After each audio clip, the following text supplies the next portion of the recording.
صلوا عليه وسلموا تسليما اللهم صل على سيدنا مولانا محمد आवाज दिए पढ़ें وعلى آل سيدنا مولانا محمد आवाज दिए दुरूद शरीफ अल्लाहुम्मा सल्ली अला सय्यिदिना मौलाना मुहम्मद व अला आलि सय्यिदिना मौलाना मुहम्मद क्या सिया आकाशेर चाँद দ্বিখণ্ড করিল কাকে দেখে বনের পশু চিনিয়া নিল সে যে মোদের নবী কামলি আলা একসাথে পরম মেঘ सल्ले अला अल्लाहुम्मा सय्यदना मौलाना मुहम्मद व अला आलि सय्यिदिना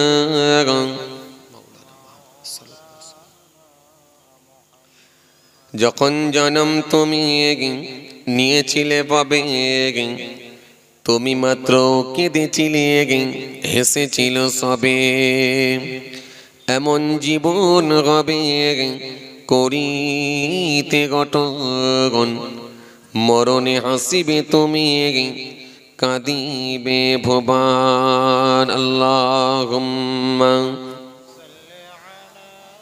সাইয়্যিদানা মাওলানা মুহাম্মদ وعلى آل سيدنا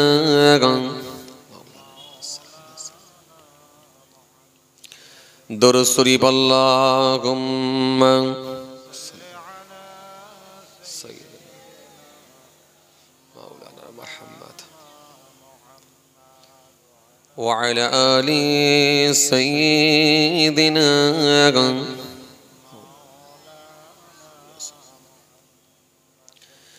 বেঁচে যদি থাকতো দাদা গজর গো বেঁচে যদি থাকতো দাদা গজর গো শুধু শুনিত না বাংলার মানুষ গো শুধু শুনিত না বাংলার মানুষ গো এটা দাদা হুজুরের কারামত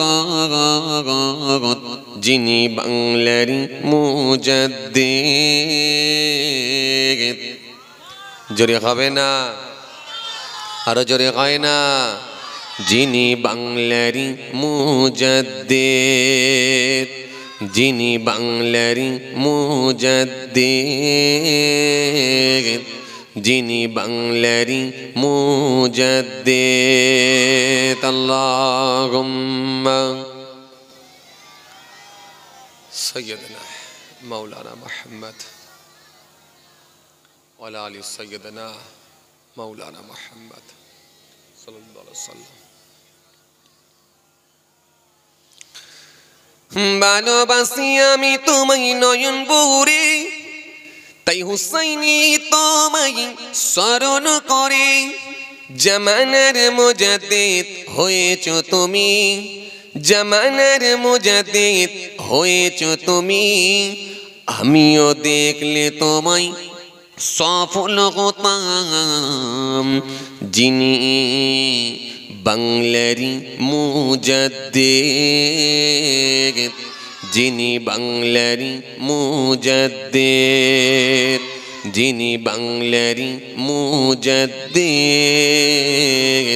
যিনি বাংলারি মুজাদ্দিদ আল্লাহুম্মা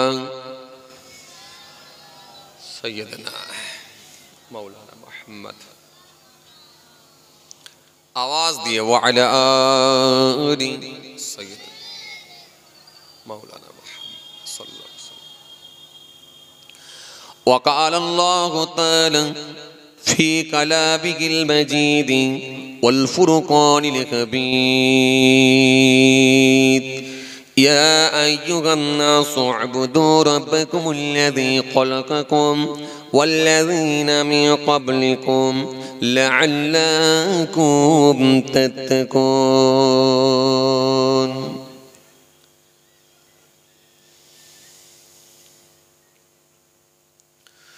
وقال الله تعالى في كلامه المجيد والفرقان الحميد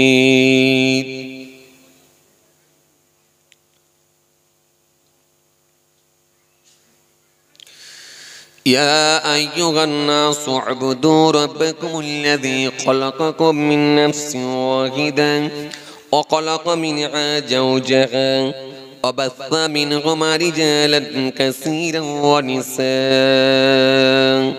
واتقوا الله الذي تساءلون به والأرحام إن الله كان عليكم رقيبا.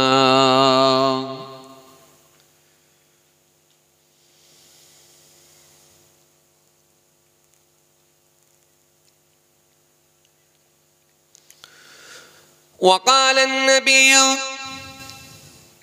صلى الله عليه وسلم لا يؤمن أحدكم حتى يكون أحب إليه من ولده وولده والناس أجمعين.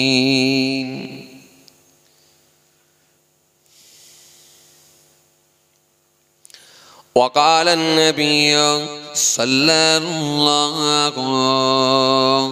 عليه وسلم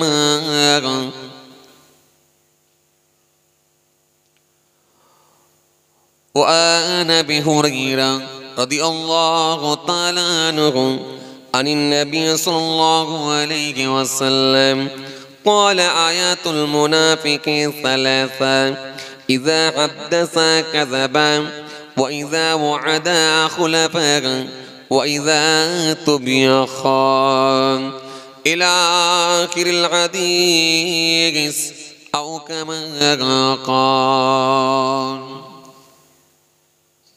प्यारे हाज़िरीन मजलिस, सद्य दिनदार ईमानदार परेजगार मुत्ताकी बयोज्येष्ठ आल्लाहवाला प्रवीण मानुषेरा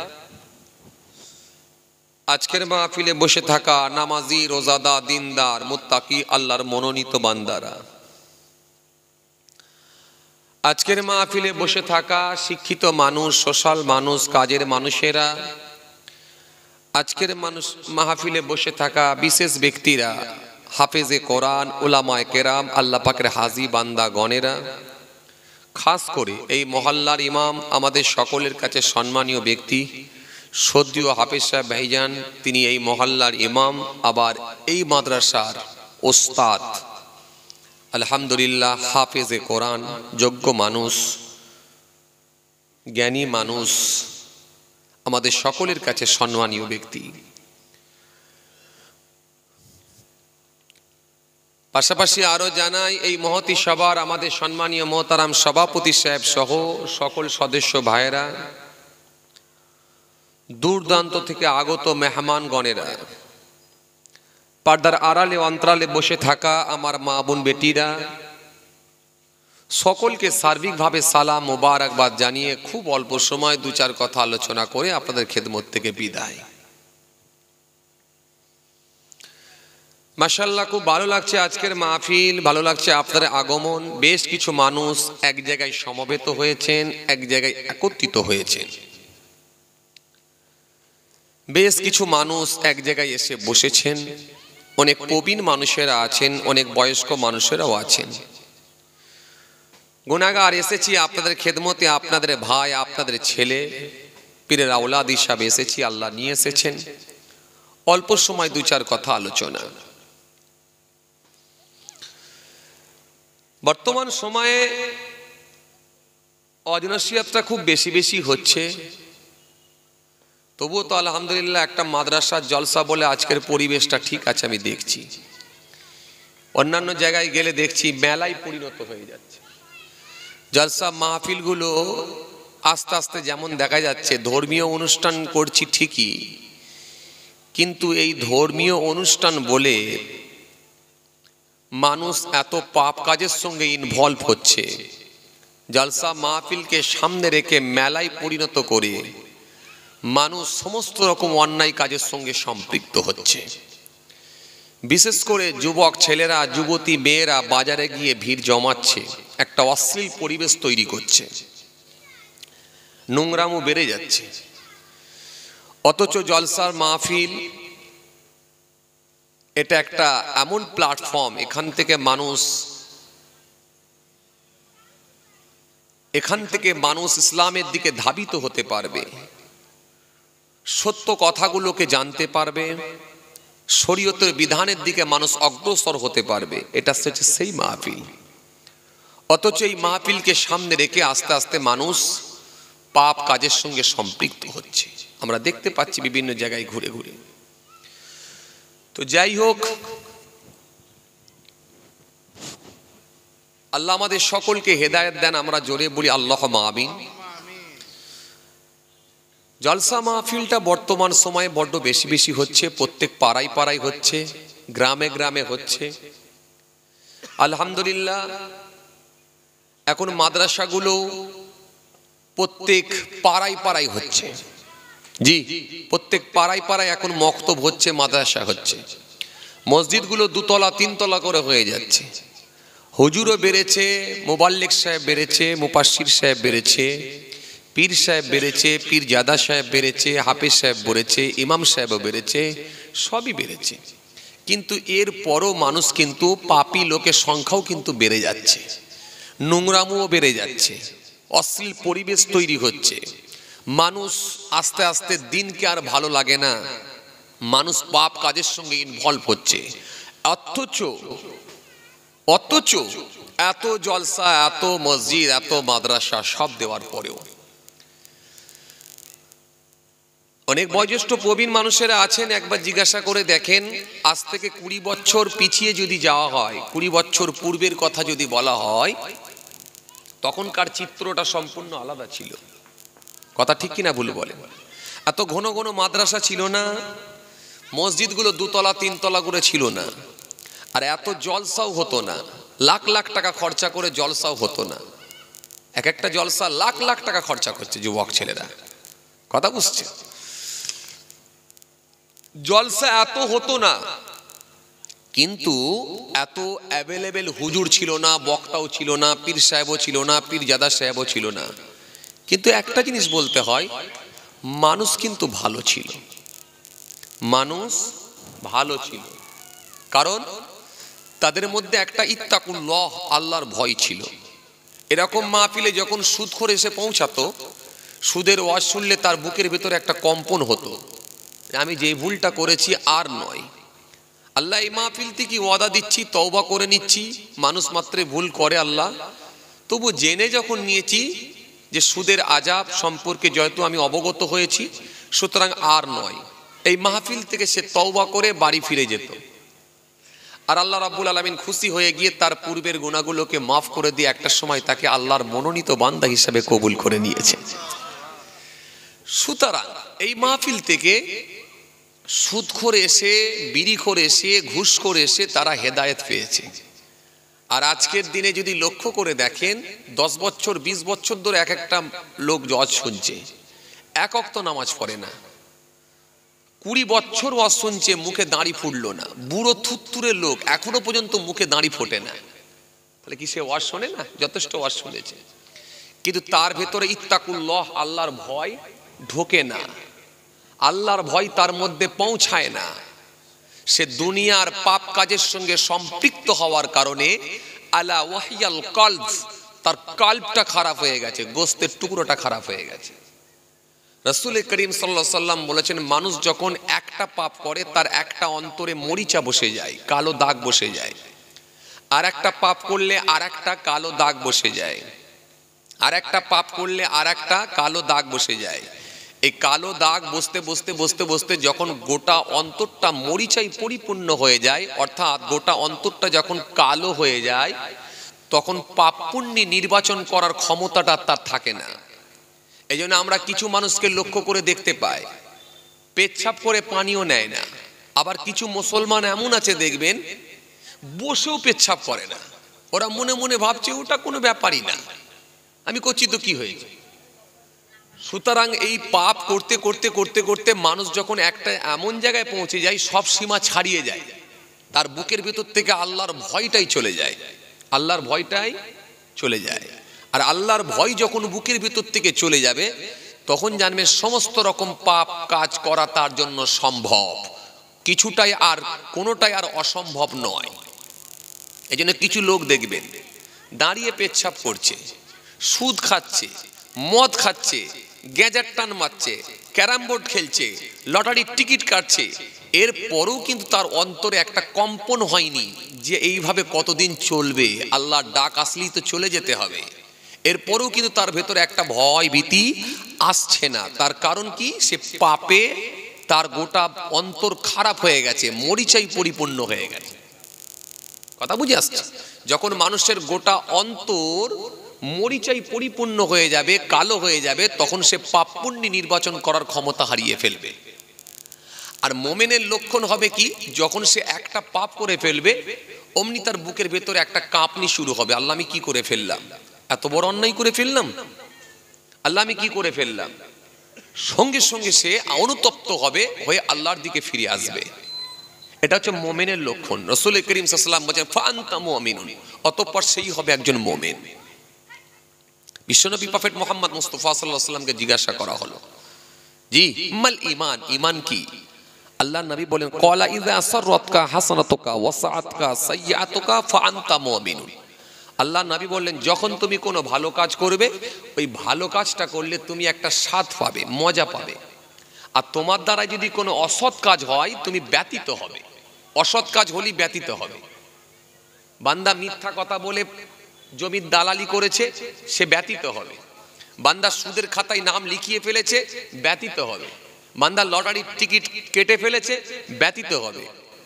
বান্দা ক্যারাম বোর্ড খেলেছে, ব্যতীত হবে।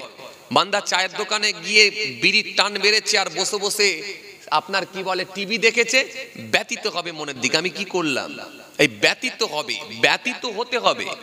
এইটা যদি না আসে তার মধ্যে, মোমেনের লক্ষণ নয় এটা। তাকে ব্যতীত হতে হবে, হয়ে আল্লাহর দিকে ফিরে আসতে হবে। তওবা, আমি কি ভুল কাজ করে ফেললাম। যদি ব্যতীত হয়ে সে তওবা করে আল্লাহর দিকে ফিরে আসে, আল্লাহ রাসূল বলেছেন ফাআনতা মুমিনুন, সেই হবে একজন প্রকৃত মোমেন। মোমেনের লক্ষণ হবে অন্যায় করলে সে তওবা করে আল্লাহর দিকে ফিরে আসবে। আর যখন সে তওবাই করছে না, পাপ পুণ্য নির্বাচন করার ক্ষমতাটাই হারিয়ে ফেলছে, তখন আপনাকে বুঝে নিতে হবে তার অন্তরটা মরিচাই পরিপূর্ণ হয়ে গেছে, অন্তরটা গোটাটা কালো হয়ে গেছে। তাকে ইবলিস ধরে নিয়েছে, তাকে ইবলিস ধরে নিয়েছে, সে এখনো মোমেনের খাতায় আসতে পারেনি। কথা বুঝে আসছে বাবাজি? আমার দিনদার ইমানদার নেক আল্লাহ ভাইরা, আপনারা জ্ঞানী গুণী মানুষ, ধার্মিক মানুষ, যথেষ্ট অর্চনায় অভ্যস্ত। খুব বেশি কষ্ট আপনাদেরকে দেবো না, ছোট ছোট করে দু চার কথা আলোচনা করে বিদায় নেব। এই জন্য যে কথা বুঝাতে চাইছিলাম, আল্লাহর ভয়, আল্লাহর ভয় যদি কেউ ঢুকিয়ে ইবাদত করতে পারে, সেই লোকটাই কিন্তু আমার আল্লাহর কাছে প্রিয়জন হতে পারবে। কারণ তার ভেতরে যখন আল্লাহর ভয় ঢুকবে, ওই নামাজটা জানবেন কাজ হবে। তার ভেতরে যখন আল্লাহর ভয় ঢুকবে, তার দাঁড়িটা দেখবেন কাজ হবে। তার ভেতরে যখন আল্লাহর ভয় ঢুকবে, তার রোজাটাও কাজ হবে। আর যার ভেতরে আল্লাহর ভয় ঢোকে না, তার দাঁড়িতেও জানবেন কাজ হবে না। কারণ ওই দাঁড়ি থাকবে কিন্তু পকেটে বিড়ি উঠবে। যার ভেতরে আল্লাহর ভয় নাই, তার জানবেন কাজ হবে না। কারণ সে নামাজ পড়বে কিন্তু মিথ্যাও বলবে, তার বুকের ভেতরে একটা ভয় থাকবে না। সুতরাং ভয় থাকতে হবে আল্লাহর। রব্বুল আলামিন আল্লাহ এক জায়গায় নয়, একাধিক জায়গায় আল্লাহ আয়াত দিয়েছেন, খালি বলেছেন আমাকে ভয় করো। ইয়া আইয়ুহাল্লাযীনা আমানুত্তাকুল্লাহ, হে ঈমানদাররা তোমরা আমি আল্লাহকে ভয় করো, আমি আল্লাহকে ভয় করো। ওয়াকুনু মা'আস সাদিকিন, আমার মনোনীত বান্দা যারা হয়ে গেছেন তাদের সঙ্গী তোমরা হয়ে যাও। আমার যারা মনোনীত বান্দা হয়ে গেছে তাদের সঙ্গী তোমরা হয়ে যাও। আল্লাহ এক জায়গায় নয়, একাধিক জায়গায় বলেছেন। অন্য জায়গায় আল্লাহ রাব্বুল আলামিন বলছেন কি, ইয়া আইয়ুহান নাসুত্তাকু রাব্বাকুমুল্লাযী খালাকাকুম মিন নাফসিন ওয়াহিদা ওয়া খালাকা মিনহা যাওজাহা ওয়া বাথা মিনহুমা রিজালান কাসীরা ওয়া নিসা ওয়াত্তাকুল্লাহাল্লাযী তাসাআলুনা বিহি ওয়াল আরহাম ইন্নাল্লাহা কানা আলাইকুম রাকীবা। আল্লাহ স্পষ্ট ঘোষণা দিয়ে বলছেন, হে মনুষ্য জাতি, হে মানুষ সকল, তোমরা আমাকে ভয় করো, আমাকে ভয় করো, আমাকে ভয় করো, যিনি তোমাদেরকে একটা নাফস থেকে তৈরি করেছেন, একটা আত্মা থেকে বানিয়েছেন, তা থেকে তার স্ত্রীকে বানিয়েছেন। অখলাকা মিনহা যাওজাহা ওয়া বাথা মিনহুমা রিজালান কাসীরা ওয়া নিসা, তা থেকে নারী আর পুরুষগুলোকে তৈরি করে ছড়িয়ে দিয়েছেন। তোমরা আমাকে ভয় করো, আমাকে ভয় করো। কে তোমাদেরকে তৈরি করলো, কে তোমাদেরকে বানালো, আমাকে ভয় করো। আল্লাহ রাব্বুল আলামিন বলছেন, তা থেকে তার স্ত্রীকে বানানো হয়েছে, তা থেকে নারী আর পুরুষগুলোকে তৈরি করা হয়েছে, তা থেকে আমার আল্লাহ বলছেন, তোমাদের রক্তের সম্পর্ক, আত্মীয়র সঙ্গে সুসম্পর্ক বজায় রাখো, তোমরা আমাকে ভয় করো, কারণ আমি আল্লাহ সমস্ত বিষয়ে অবগত আছি। সুতরাং আল্লাহকে ভয় করতে হবে। ইত্তাকুল্লাহ, আল্লাহর ভয়। আল্লাহর ভয় ঢোকালি আপনি মিথ্যা থেকে বাঁচবেন, সুদ থেকে বাঁচবেন, গীবত থেকে বাঁচবেন, পরনিন্দা থেকে বাঁচবেন, হিংসা থেকে বাঁচবেন, রিয়া থেকে বাঁচবেন, চগলখড়ি থেকে বাঁচবেন, সব থেকে বেঁচে যাবেন আল্লাহর ভয়। আর আল্লাহর ভয় যদি না থাকে তাহলে নামাজ হবে, আবার বউ থাকবে আপনার কি বলে মহিলা সমিতির হেড হচ্ছে বউ হবে। আপনার মধ্যে নামাজ থাকবে, আবার মহিলা সমিতির হেড আপনার বউ হয়ে যাবে। আপনার মধ্যে দাঁড়ি থাকবে, আবার গরুর হাটে দালালি করতে গিয়ে 16,000-এর গরুকে 18,000-এ বিক্রি হবে, আর আল্লাহর কসম 17,500-তে কিনেছি বলে চালাতে হবে। কেন? আপনার ভেতরে তো আল্লাহর ভয় নেই। এই জন্য আল্লাহর ভয় আগে ঢুকাতে হবে, আর আল্লাহর ভয় ঢুকালেই কাজ হবে। রব্বুল আলামিন আল্লাহ আবার অন্য জায়গায় বললেন কি, ইয়া আইয়ুহান নাসু উবুদু রাব্বাকুমুল্লাযী খালাকাকুম ওয়াল্লাযীনা মিন ক্বাবলিকুম লাআল্লাকুম তাত্তাকুন। আল্লাহ স্পষ্ট ঘোষণা দিয়ে বললেন, হে মানুষ সকল, হে মনুষ্য জাতি, হে মানুষ সকল, তোমরা আমি আল্লাহকে ভয় করো, যিনি তোমাদেরকে সৃষ্টি করেছেন, তোমাদের পূর্ববর্তী মানুষদেরকে সৃষ্টি করেছিলেন, সে আল্লাহকে ভয় করো। কেন? লাআল্লাকুম তাত্তাকুন, যাতে করে তোমরা মুত্তাকি হতে পারো। তোমরা ইবাদত এমন করবে যাতে করে মুত্তাকি হয়ে যাবে, পরেজগার হয়ে যাবে, খোদাবিরু হয়ে যাবে। আজকে এই জন্য দেখুন আপনি বাবাজি, ভালো মানুষের সংখ্যা কিন্তু কমে যাচ্ছে, কমে যাচ্ছে। মার্কেটে কিছু দাড়িওয়ালা পাওয়া যাচ্ছে, টুপিওয়ালা পাওয়া যাচ্ছে, কিন্তু পারফেক্ট ইমানদারের সংখ্যা আজকের দিনে কমে যাচ্ছে। যে দাড়িওয়ালা সেই দেখেন মিথ্যা বলছে, যে মাথায় টুপি দিয়েছে সেই দেখেন বউকে বন্ধন কোম্পানিতে নাম লিখিয়ে রেখে দিয়েছে। তো সুতরাং পারফেক্ট ইমানদারের সংখ্যা কমে যাচ্ছে। আমার দিনদার ইমানদার নেক আল্লাহ ভাইয়েরা, যে কথা বুঝাতে চাইছিলাম, এই জন্য আল্লাহকে ভয় করতে হবে। আল্লাহকে ভয় করে কিছু ইবাদত করুন, আল্লাহকে ভয় করে। বলবেন ইবাদত তো করছি হুজুর, এশার নামাজ পড়ছি, জোহরের নামাজ পড়ছি, মাগরিবের নামাজ পড়ছি, আসরের নামাজ পড়ছি, মুখে দাঁড়িয়ে ছেড়েছি। জি অবশ্যই 100% এগুলো তো করবেন, মাস্ট, এটা তো আপনাকে করতেই হবে। পারলে আর কিছু খুঁজে খুঁজে করে নেন, খুঁজে খুঁজে করেন। কারণ আপনি যে নামাজ পড়ছেন, দাঁড়িয়ে রেখেছেন, কিন্তু কনফার্ম হতে পারেননি জান্নাতে যাবেন। জান্নাতে কাকে দেবে সেটা আল্লাহই ভালো জানেন, আর জান্নাতে কাকে দেবেন না সেটা আল্লাহই ভালো জানেন। জান্নাতে যাওয়া খুব কঠিন, জান্নাতে যাওয়া খুব সহজ। কাউকে আল্লাহ মাফ করে দিলে তার জন্য খুব সহজ, আর কাউকে যদি বলে অঙ্ক বুঝে নেবো, হিসাব বুঝে নেবো, তার জন্য খুব কঠিন। জান্নাতে যাওয়া খুব কঠিন যদি বলে হিসাব বুঝে নেব, আর যদি বলে মাফ করে দেব খুব সহজ। কারণ আপনারা তো বারে বারে ওয়াজ শুনেছেন, 12 বছর জেনা করেছিল, কিন্তু একটা ভালো কাজ করেছিল কি, কুকুরকে পানি খাইয়েছিল। এই কুকুরকে পানি খাওয়ানোটা আমার আল্লাহর কাছে এত পছন্দনীয় হয়ে গেল, এত আমার আল্লাহর কাছে প্রিয় হয়ে গেল, আল্লাহ কাজটা এত ভালো লেগে গেল, আল্লাহ বলেন যাও তোমার পূর্বের গুনাহগুলোকে মাফ করে দিয়ে আমি আল্লাহ জান্নাত দিয়ে দিলাম।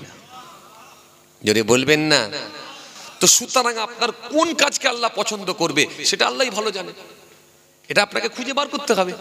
এই জন্যই তো কোরআন স্পষ্ট ঘোষণা দিয়েছে, ইন্নাল্লাযীনা আমানু ওয়া আমিলুস সলিহাত কানাত লাহুম জান্নাতুল ফিরদাউসি নুজুলা। আল্লাহ রাব্বুল আলামিন স্পষ্ট ঘোষণা দিয়েছেন, নিশ্চয়ই যারা ঈমান এনেছে আর পৃথিবীর জমিনে ভালো কাজগুলো করেছে, ভালো কাজগুলো করেছে, সৎ কাজগুলো করেছে, আল্লাহ বলছেন তাদের জন্যই রয়েছে আমার বড় জান্নাত, জান্নাতুল ফেরদাউস।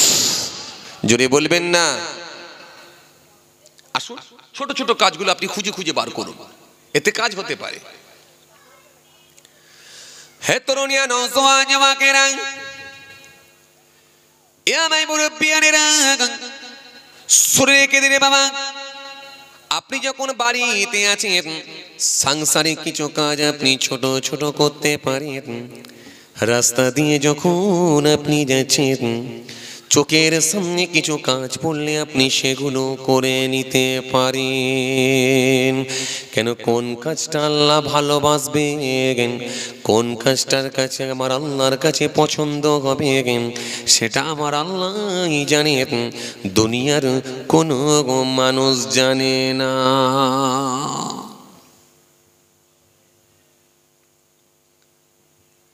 আপনি ফজরের নামাজ পড়েছেন, ফজরের নামাজ পড়ে আপনার একটু অভ্যাস আছে রাস্তা দিয়ে একটু মর্নিং ওয়াক করেন, কারণ আপনি একটা সুগার রোগী, ডায়াবেটিসের রোগ আপনার আছে। এই ফজরের নামাজ পড়ে যখন রাস্তা দিয়ে হেঁটে হেঁটে যাচ্ছেন হঠাৎ করে আপনার চোখে পড়েছে একটা ছোট্ট পাটার ওপরে দুটো পেরেক এরকম ভাবে দাঁড়িয়ে আছে। আপনি বুঝতে পারলেন না জানি কোনো ভ্যানে করে হয়তো পাটা নিয়ে যাচ্ছিল, ওই পাটাতে লাগানো ছিল পেরেক, হতে পারে সেন্টারিং এর পাটার মধ্যে ছিল পেরেক। এই পেরেকওয়ালা পাটাটা যখন পড়ে আছে চোখেতে আমার যখন পড়েছে, সুতরাং এই পাটাটাকে আমি আর এখানে রাখবো না, না জানি হয়তো কারোর পায়ে লেগে গেলে কি অবস্থা হতো। এই কথা মনে করে ওই পাটাটাকে আপনি তুলে নিয়ে গিয়ে এমন একটা জঙ্গলের ধারে বনের ধারে ফেলে দিলেন, যাতে করে সেখানে মানুষ কিন্তু চলাচল করে না, যাতায়াত নাই। নিয়ত করলেন আল্লাহ আমার নবী বলেছেন রাস্তা হইতে কষ্টদায়ক বস্তুগুলোকে তুলে সরিয়ে দাও। আমার নবীর কথা মনে করে আমি তুলে দিলাম। আমার আল্লাহ রাজি হলে, খুশি হলে এটাকে সুন্নত হিসাবে কবুল করে নিতে পারে। এই কাজটাকে আমার আল্লাহ পছন্দ করে আল্লাহ ইচ্ছা করলে জান্নাতও দিতে পারে। কোন কাজটা আল্লাহ আপনার পছন্দ করবে সেটা আল্লাহই ভালো জানে। কেউ গ্যারান্টি দিতে পারবে না যে আমি নামাজ পড়ে দাঁড়িয়ে রেখে টুপি পরি জান্নাতে যাব, এই গ্যারান্টি কিন্তু নেই। কারণ আল্লাহ আপনাকে পথ করে বলতেই পারে, প্রশ্ন করতেই পারে, বান্দা তুমি যে নামাজ পড়েছো সেই নামাজ আমার পছন্দ হয় না, বলে দিতেই পারে। জগৎ বিখ্যাত ইমামে আবু হানিফা রহমাতুল্লাহ আলাইহি, তিনার মতো মানুষ, তিনি বলছেন নামাজের মাসলা আমি কমপ্লিট করতে পারলাম না। তো আপনি কি নামাজ শিখেছি বলে, কি শিখেছি? এত সহজ। তবু একটা কথা, আমার আল্লাহ বলেছেন, হুকুম করেছেন, তাই আপনি আল্লাহকে সিজদাটা দিচ্ছি। দয়া করে যদি তিনি মাফ করে দেন তবে বাঁচার উপায়, আর না হলে কোনো উপায় নাই। সুতরাং আমি যেটা আপনাদের বোঝাতে চাইছিলাম, এই ছোট কাজ অন্তত এগুলো করুন, এগুলোকে ছাড়বেন না। চোখের সামনে পড়ে গেলে এগুলোকে একটু একটু করে তোলার চেষ্টা করুন। কোন কাজটা আল্লাহর কাছে পছন্দ হয়ে যাবে, কোন কাজটা আল্লাহর কাছে প্রিয় হয়ে যাবে। কারণ হাদিস হলো তিন প্রকার, কওলি, ফেলি, তাকরীর। রাসূলুল্লাহর কথাটাও হাদিস, রাসূলুল্লাহর কাজগুলো হাদিস, নবীর সমর্থন সেটাও কিন্তু হাদিস। নবী যেগুলোকে সমর্থন করেছেন, সাহাবীরা যে কাজ করেছেন, রাসূলুল্লাহ যেটাকে সমর্থন করেছেন, সাপোর্ট করেছেন, সেটাও কিন্তু হাদিস। বুঝা গেল? সেটাও হাদিস। তো সুতরাং কোন কাজ আপনার আল্লাহর কাছে ভালো লেগে যাবে সেটা আল্লাহই ভালো জানেন। এজন্য এমন কিছু ছোট ছোট কাজ যেগুলো সামনে আসবে সেগুলোকে যেন ছেড়ে দেবেন না, ছেড়ে দেবেন না, হাতছাড়া করবেন না। ভালো লেগে যেতে পারে আমার আল্লাহকে, আমার আল্লাহর কাছে ভালো হয়ে যেতে পারে, কাজ হয়ে যেতে পারে। জি, রাসূল করিম সাল্লাল্লাহু আলাইহি সাল্লাম বাড়িতে নাই, তিনজন সাহাবী এসে হাজির হলেন। বাড়ির বাইরে থেকে আওয়াজ দিচ্ছেন মায়েশা সিদ্দিকা রাদিয়াল্লাহু তাআলা আনহাকে আওয়াজ দিচ্ছেন। আওয়াজ দিয়ে বলে, আম্মাজান, আব্বাজান, আমার রাসূলুল্লাহ যখন বাড়িতে থাকেন কি কাজ করে একটু বলবেন? বলবেন? আমার নবী যখন বাড়িতে থাকেন কি কি কাজ করে একটু বলবেন? আমার নবী বাড়িতে থাকলে এমন কি কিছু কাজ এক্সট্রা করেন যেগুলো হয়তো আমাদের জানা নাই, আমাদের নলেজের বাইরে বা আমাদের চোখের বাইরে, দৃষ্টির বাইরে, সেগুলো হয়তো আমরা জানতে পারিনি।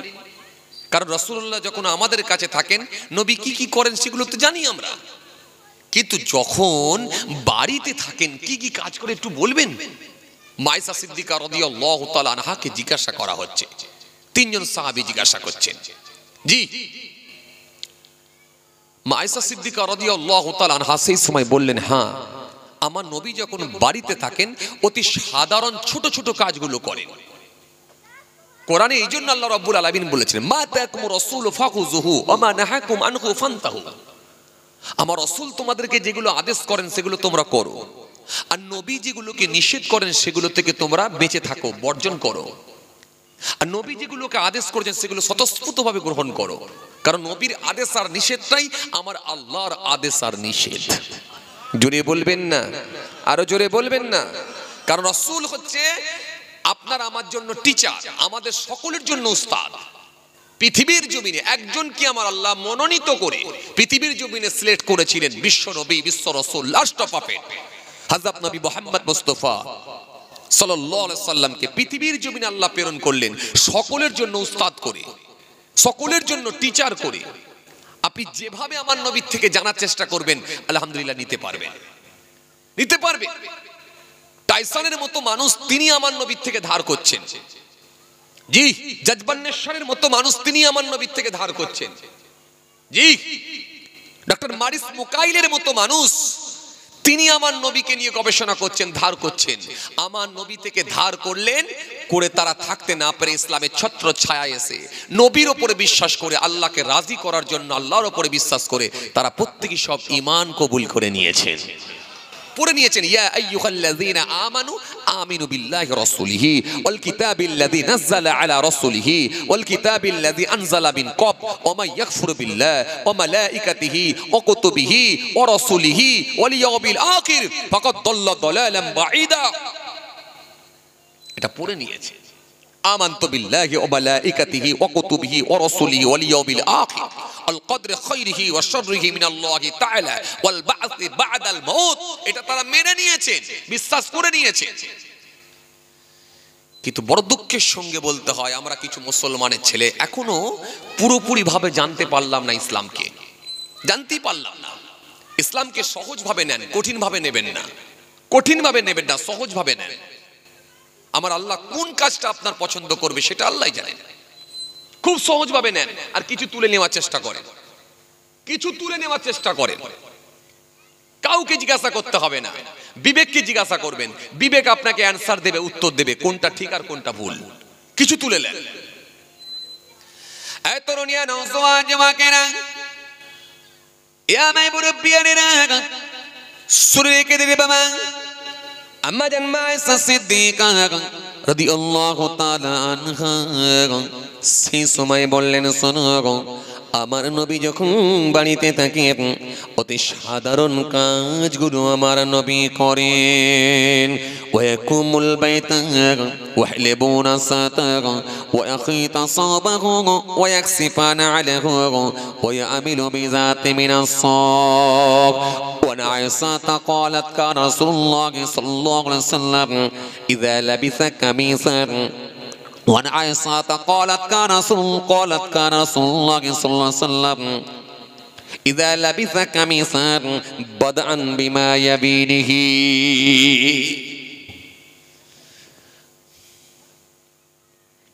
আম্মা জান মায়েশা সিদ্দিকাকে জিজ্ঞাসা করা হলো, ও আমাদের আম্মা জান, আপনি একটু বলুন আমার রাসূলুল্লাহ যখন বাড়িতে থাকেন কি কি করেন, একটু ওখানে বলেন।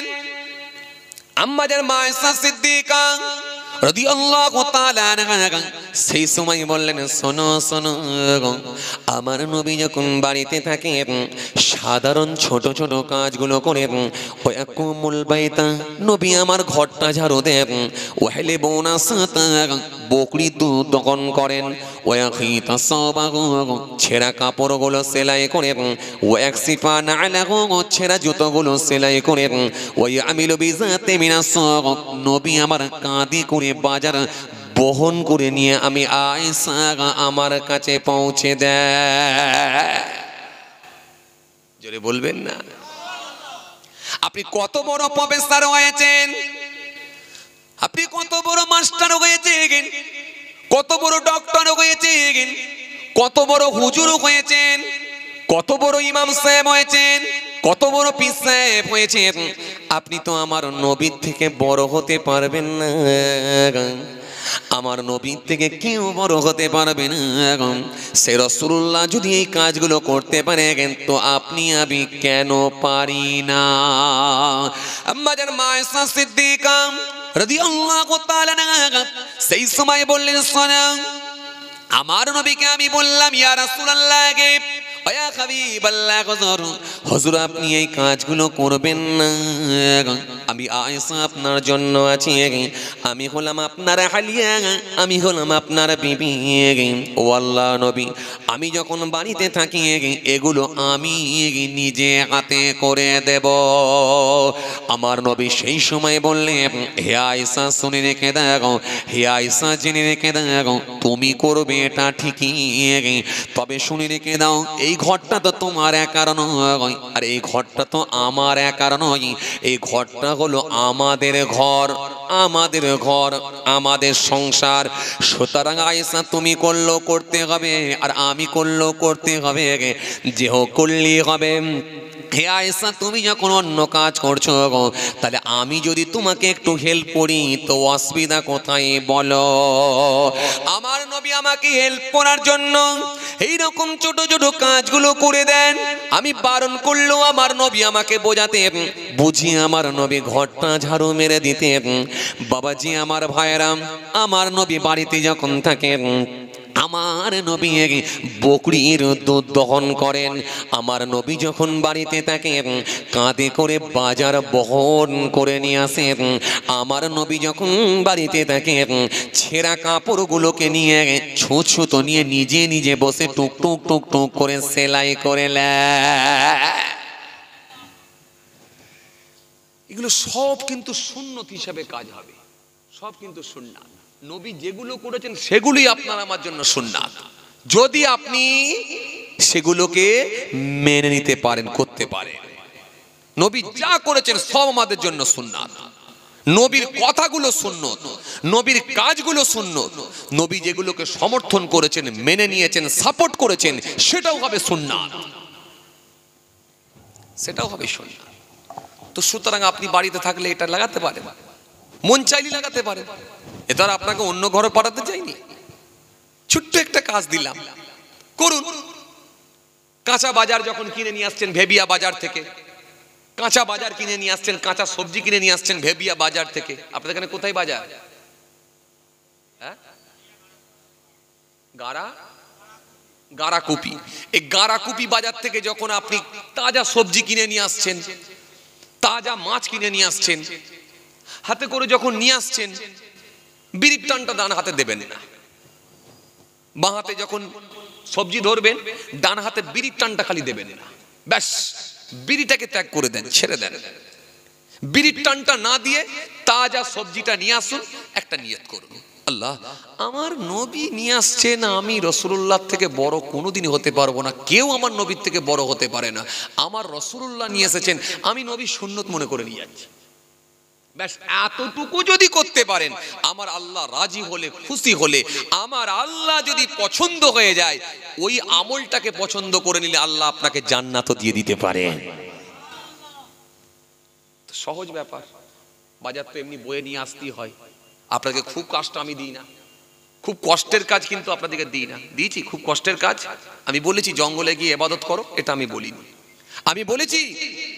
আমি বলেছি যে এই শীতকালেতে পুকুরে এক গলা কি বলে গলা পর্যন্ত পানিতে ডুবে আর বসে বসে জিকির করো, বা গলা পর্যন্ত পানিতে ডুবিয়ে জিকির করো, এটা বলিনি। আমি বলেছি বাজারটাকে বহন করে নিয়ে আসবেন, খালি একটা নিয়ত করবেন, ব্যাস এইটুকু করুন। এইটুকু করলে ইনশাল্লাহ কাজ হবে। এটা কেন পারবো? চেষ্টা করলে ইনশাল্লাহ পারবো, চেষ্টা করলেই পারবো। قالت كان رسول الله صلى الله عليه وسلم يحب الحلوى والعسل। আমার নবী মিষ্টি খেতে ভালোবাসতেন, কদু খেতে ভালোবাসতেন। আমার নবী মধু খেতে ভালোবাসতেন, মধু খেতে ভালোবাসতেন, মিষ্টি খেতে ভালোবাসতেন। জি, বাড়িতে যখন আছেন লাউ রান্না হয়েছে, কদু রান্না হয়েছে, কদু পর্যন্ত আপনারা, লাউ রান্না হয়েছে, কদু রান্না হয়েছে, 1 চামচ খেয়ে নিলেন কি 2 চামচ খেয়ে নিলেন, খেয়ে নিয়ে পাশাপাশি একটা নিয়ত করছেন, আল্লাহ আমার নবী পছন্দ করতেন বলে তাই আমি পছন্দ করি। বেশ, আল্লাহ রাব্বুল আলামিন রাজি হলে, খুশি হলে, ওই ছোট্ট একটা কাজ, ছোট্ট একটা জিনিস খাচ্ছেন, এমনি পছন্দ করেন আপনি, খালি নিয়তটা করলেন, আল্লাহ রাব্বুল আলামিন রাজি হলে, খুশি হলে ওটাকে একটা সুন্নত হিসাবে কবুল করে নিতে পারেন।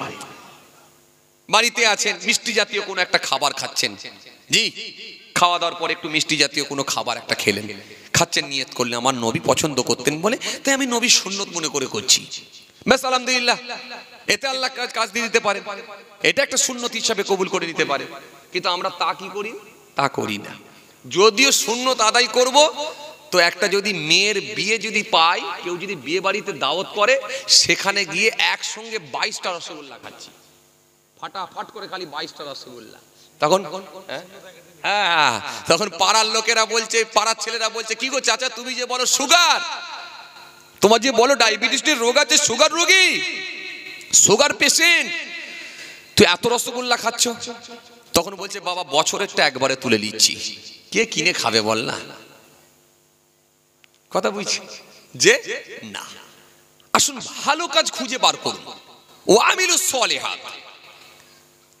এই ভালো কাজগুলো যদি খুঁজে খুঁজে বার করতে পারেন, ইনশাল্লাহ কাজ হবে, ইনশাল্লাহ কাজ হবে। ফজরের নামাজ পড়ে একটু মাচায় বসা অভ্যাস আছে, একটু চায়ের দোকানে বসা অভ্যাস আছে, বেশিক্ষণ বসবেন না। চায়ের দোকানে যদি যান, 1 কাপ চা খাবেন, চলে আসবেন। চা খেতে যতক্ষণ সময় লাগে ওই সময়টা দেবেন, ওই সময়ের বেশি কিন্তু বসবেন না। চায়ের দোকানে যারা 2-3 ঘন্টা করে বসা অভ্যাস করেছে, তাদের আমল আল্লাহ দরবার পর্যন্ত পৌঁছাবে নাকি আমার জানা নাই, আল্লাহই ভালো জানে, আমি বলতে পারবো না। কারণ চায়ের দোকানটা বর্তমান সময়ে খুব ডেঞ্জার জায়গা হয়ে গেছে। চায়ের দোকান আর এই পঞ্চায়েত, আপনার কি ক্লাব ঘর কোনো অংশে কম নয়।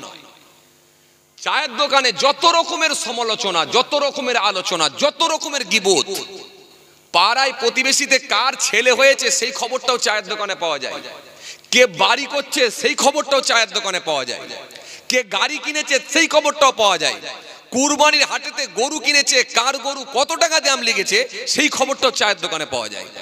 এই চায়ের দোকানে বসা অভ্যাস করবেন না, চায়ের দোকানে বসা অভ্যাস করবেন না। আপনি 1 কাপ চা খাবেন, সরে আসুন, সরে আসুন। আর পথের ধারে যদি বসতে হয়, রাসূল করিম সাল্লাল্লাহু আলাইহি ওয়াসাল্লাম বলেন পথের 3টে হক আদায় করো, পথের 3টে হক আদায় করো। রাসূল করিম সাল্লাল্লাহু আলাইহি ওয়াসাল্লাম তিনি রাস্তা দিয়ে হেঁটে হেঁটে যাচ্ছেন, হঠাৎ করে দেখা যায় কয়েকজন সাহাবী বসে বসে গল্প করছেন। আমার রাসূল করিম সাল্লাল্লাহু আলাইহি ওয়াসাল্লাম গিয়ে পৌঁছালেন, সালাম দিলেন, ইয়া রাসূলুল্লাহ, হাবিবাল্লাহ, হুজুর বলুন শরীর কেমন আছে? আল্লাহর নবী বলেন, তোমরা পথের ধারে বসে কেন বলো? পথের ধারে বসে কেন বলো? ইয়া রাসূলুল্লাহ, হাবিবাল্লাহ, হুজুর আমরা পথের ধারে বসে আছি, আমরা তো কারোর ক্ষতি করছি না, আমরা কারোর ক্ষতি করিনি, কারোর সমালোচনাও করিনি। আপনার কাছে যে কথাগুলো শুনেছি, যেগুলো আমরা শুনি, সেগুলো আপোষের মধ্যে আমরা একটু আলোচনা করি, একটু মুখস্থ করি, আপোষের মধ্যে একটু জানা বোঝাটা করে নিই, আপোষের মধ্যে আমরা একটু গল্প করে আমরা ওই বিষয়গুলোকে একটু নিজেদের মধ্যে কথোপকথন করে একটু মনে রাখার চেষ্টা করি। নিজেদের মধ্যে আমরা কথোপকথন করছি, ওই কথাগুলোকে একবার করে রিপিট করছি। উনি যেটা শুনেছে আমাকে বলে দিচ্ছেন, আমি যেটা শুনেছি ওনাকে মনে করিয়ে দিচ্ছি। এইগুলো করছি হুজুর, আমরা ভালো কাজই করছি হুজুর, আমরা কারো ক্ষতি করিনি, কারোর বিরুদ্ধেও বলিনি হুজুর। আল্লাহ নবী বললেন, তাহলে যদি বসতে হয় তাহলে পথের 3টে হক আদায়, পথের 3টে হক আছে, হকগুলোকে আদায় করো। ইয়া রাসূলুল্লাহ, হাবিবাল্লাহ, হুজুর কি হক? আল্লাহ নবী সেই সময় বলেন, 1 নাম্বার হলো, নাম্বার 1 হলো, 1 নাম্বার হলো চোখ নত করো, চোখ নত করো। আজকের দিনে চোখ নত করার লোক বেশি না চোখ তুলে তাকানোর লোকই বেশি? হাই রে হাই, পথের ধারে মাচার ওপরে বসে আছে। গ্রামে যদি একটা লোক বড় ব্যাগ নিয়ে হাঁটছে তাও বলছে কি রে কুটুম এলো নাকি। একটা অপরিচিত লোক যদি ব্যাগে কিছু মাল নিয়ে আসছে, ওখানে বসে বসে আলোচনা হচ্ছে ওটা কার শ্বশুর বলতো, অমুকের শ্বশুর না, বলে হ্যাঁ, বলে ও অমুকের শ্বশুর, ও একটা শ্বশুর পেয়েছে বললে হবে না, এলি কিন্তু শ্বশুরটা ব্যাগ ভর্তি খাবার নিয়ে আসে। এই শুরু হয়ে গেল। আল্লাহ নবী সঙ্গে সঙ্গে বলে এক নাম্বার হলো, নাম্বার ওয়ান হলো চোখ নত করো, চোখটা নিচের দিকে রাখো, চোখ তুলে লোকের দিকে তাকাবার দরকার নাই। রাস্তা দিয়ে কত মা বোন বেটি যাচ্ছে, কত পুরুষ যাচ্ছে, কত মহিলা যাচ্ছে, সুতরাং তোমাদের বলি এক নাম্বার হলো চোখ নত করো। আল্লাহ নবী সঙ্গে সঙ্গে বললেন দ্বিতীয় নাম্বার, দু নাম্বার হলো, দ্বিতীয় নাম্বার হলো, দু নাম্বার হলো পথ হারা ব্যক্তিকে পথ দেখিয়ে দাও। তোমাকে যদি কেউ এসে জিজ্ঞাসা করে অমুক জায়গাটা কোন দিকে যাবো, ভেবিয়া রাস্তাটা সঠিক বলে দাও। আজকের দিনে বড় আশ্চর্যের বিষয় হচ্ছে রাস্তা এখন আবার উল্টো বলে দিচ্ছে বর্তমানে। কি বলেন জি, রাস্তা ভুল বলে দিচ্ছে। আবার আমরা গাড়ি করে যাতায়াত করি, তো আমরা যদি জিজ্ঞাসা করি রাস্তা আমাদেরকে ভুল বলে দিচ্ছে। কারণ আপনারা বুঝতেই পারছেন ভারতবর্ষের চিত্র পাল্টে গেছে, বাংলার চিত্র পাল্টে গেছে, একটা সাম্প্রদায়িকতার হাওয়া ছড়িয়ে গেছে, একটা নাক ছিটকানো নাক ছিটকানো একটা ব্যাপার এসে গেছে। একটা কালো মেঘ যেন মনে হচ্ছে, মানে কালো মেঘ যেন মনে হচ্ছে একটা বেষ্টন করে আছে। বর্তমান যা চলছে বুঝতেই তো পাচ্ছেন। তো রাস্তা জিজ্ঞাসা করছি ডান দিকে হবে তো বাঁ দিকে দেখিয়ে দিচ্ছে, এরকম হয়েছে। আবার আমি ফিরে এসেছি, এসে ফের গাড়ি ঘুরিয়ে নিয়ে আবার গেছি। কথা বুঝছেন, রাস্তাটাকেও ঠিকঠাক দেখাচ্ছে না, খালি একবার মুখে বলে দেওয়া যে এই দিকে, বা হাত দিয়ে দেখিয়ে দেওয়া, সেটাও ঠিক দেখাচ্ছে না। আল্লাহ নাই বললেন দ্বিতীয় নাম্বার হলো পথ হারা ব্যক্তিকে পথ দেখিয়ে দাও, রাস্তা দেখিয়ে দাও। তিন নাম্বার, তৃতীয় নাম্বার হলো কোন মানুষ যদি ভারী কোনো জিনিস নিয়ে, ভারী কোনো পুটলি, কোনো ব্যাগ, কোনো মাল নিয়ে যখন তার গন্তব্যস্থলের দিকে যাবে, ওই সময় যদি ওই বৃদ্ধ ব্যক্তি হয়, বৃদ্ধা মহিলা হয়, যদি ঠিকঠাকভাবে বহন করে না নিয়ে যেতে পারে, তুমি ওই ভারী মালটা তার গন্তব্যস্থলে পৌঁছে দাও। মারাত্মক ব্যাপার। লোকের মাল কাঁধে করে নিয়ে বয়ে তার ঘরে পৌঁছে দাও। আমার নবীর কি শিক্ষা! আল্লাহু আকবার। এখন মাল পৌঁছানোর লোক আর বর্তমানে আছে বলে মনে হয়? হ্যাঁ, কথা বলে না। আছে, মাল ছিনিয়ে নেওয়ার লোক আছে, পৌঁছে কে দেবে আপনাকে? পৌঁছে দেবার লোক কই? শেষ। আমার নবী বলছেন তার যদি ভারী মাল হয়, যদি বহন করে না নিয়ে যেতে পারে, তার গন্তব্যস্থলে পৌঁছে দিয়ে এসো। এই শিক্ষাটা আমার রাসূলুল্লাহ দিলেন। তাহলে আপনাকে যদি মাচায় বসতেই হয়, তাহলে এই পথের হকগুলো আদায় করতে পারলে বসুন, নাহলে বসবেন না। বসবেন না, সরে আসুন। আর যদি ওখানে বসে বসে কাউকে দেখলে টোন কাটেন, কাউকে দেখলে যদি আপনার কি বলে হাসি ঠাট্টা করেন, কাউকে দেখলে যদি মজাক করেন, কাউকে দেখলে যদি বিদ্রুপ করেন, তাহলে মাচায় বসলেও কিন্তু গুনার খাতায় আপনার নাম উঠে যেতে পারে। এটা মনে রাখতে হবে। সুতরাং বসলে নেকির কাজ করার চেষ্টা করব, আর না হলে সরে আসো। সব শিক্ষা আমার রাসূলুল্লাহ দিয়েছেন, কোনোটাই বাদ দেননি। এই জন্যই ছিলেন তিনি বিশ্ব নবী, প্রফেট মুহাম্মদ মুস্তাফা সাল্লাল্লাহু আলাইহি সাল্লাম। তেনার কাছে একটা বৃদ্ধ মানুষও কথা বলার সুযোগ পেত। একটা বাচ্চা, ছোট মাসুম বাচ্চা, 8 বছর, 10 বছর, 11 বছরের বাচ্চা, এই বাচ্চাটা এসেও আমার নবীর কাছে কথা বলার সুযোগ পেত।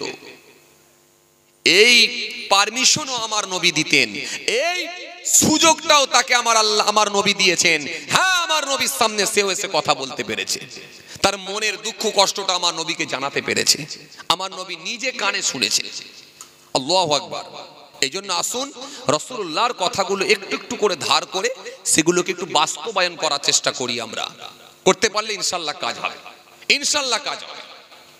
আপনি যখন জামাটা পরছেন ডান দিকের হাতটা একটু আগে ঢুকিয়ে দেন, ডান দিকের হাতটা একটু আগে ঢুকিয়ে দেন। ইযা লাবিসা কামিসান বাদআন বিমা ইয়াবিনি, ডান দিকের হাতটা আগে ঢোকান।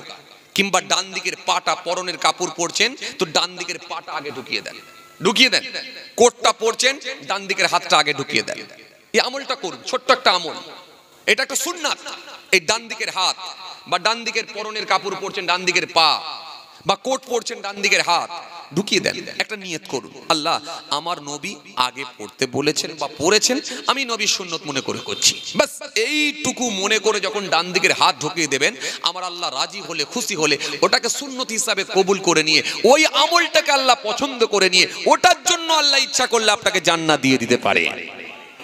জোরে বলবেন না? কোনো কাজ ছাড়বেন না। নবী যা শিখিয়েছেন সবগুলো আস্তে আস্তে করার চেষ্টা করুন। আবার বলছি, নাম্বার আমাদের বেশি তুলতে হবে, নাম্বার বেশি তুলতে হবে। সুতরাং আমরা প্রত্যেকটা কাজ করার চেষ্টা করব। নামাজ রোজা করবেন, নামাজ রোজা করি যে বাকিগুলোকে সব ছেড়ে দেবেন এমনটা নয়, বাকি সবগুলো করার চেষ্টা করুন। সুযোগে আসবে যেটা যখন সেটাকে কাজে লাগাবার চেষ্টা করুন। ইনশাআল্লাহ আমার আল্লাহ রাজি হলে, খুশি হলে, কোন আমলটাকে, কোন কাজটাকে আল্লাহ পছন্দ করে নেবেন, সেটার জন্য আল্লাহ ইচ্ছা করলে জান্নাত দিয়ে দিতে পারেন। আপনারা জানেন, বারে বারে ওয়াজ শুনেছেন, বিসার হাফি রহমাতুল্লাহ আলাইহি মস্ত বড় মাতখোর ছিল, এই ওয়াজ আপনাদের শোনা আছে। কিন্তু একটা ছোট্ট ভালো কাজ করেছিল, কি? আমার আল্লাহর নামে তাজিম করেছিলেন, আমার আল্লাহর নামে সম্মান দিয়েছিলেন, আমার আল্লাহর নামে ইজ্জত দিয়েছিলেন, চোখে লাগিয়েছিলেন, মাথায় দিয়েছিলেন, তাজিম করেছিলেন, পকেটে লাগিয়েছিলেন, পকেটের মধ্যে ঢুকিয়ে দিয়েছিলেন। আমার আল্লাহর নামটাকে এত তিনি সম্মান দিয়েছিলেন, এত ইজ্জত দিয়েছিলেন, আল্লাহ খুশি হয়ে গিয়ে সেই ভালো কাজটাকে কবুল করে নিয়ে আমার আল্লাহ ওলি আল্লাহদের খাতায় তিনার নামটাকে তুলে দিয়েছিলেন। জোরে বলবেন না? সুতরাং কোনো কাজকে ছোট মনে করবেন না। এগুলো পারলে একটু একটু করে তুলে করুন, এগুলো পারলে একটু একটু করে তুলে ধরার চেষ্টা করুন, তুলে ধরার চেষ্টা করুন। জি ভাইরা, মা দোস্তরা, আমার বাবাজিরা, আমার দিনদার ইমানদার নেক আল্লাহ ভাইরা, কোন কাজটা আল্লাহর ভালো লেগে যাবে সেটাই কাজ হয়ে যাবে ইনশাআল্লাহ, ইনশাআল্লাহ কাজ হয়ে যাবে। এই তরুণিয়া নওজওয়ান জওয়াকেরা, ইয়া মাই মুরব্বিয়ানেরা, শুনে রেখে দে বাবা। সুতরাং প্রত্যেকটা ভালো কাজ করার চেষ্টা করুন। কোন কাজটা আমার আল্লাহর ভালো লেগে যাবে, কোন কাজটা আমার আল্লাহর পছন্দ হয়ে যাবে, সেটাই আল্লাহ রাজি হলে, খুশি হলে, ওটার বিনিময়ে আমার আল্লাহ নাজাত দিয়ে দেবেন। পরনে যখন কাপড় পরবে, গাঁটের ওপরে পরবে।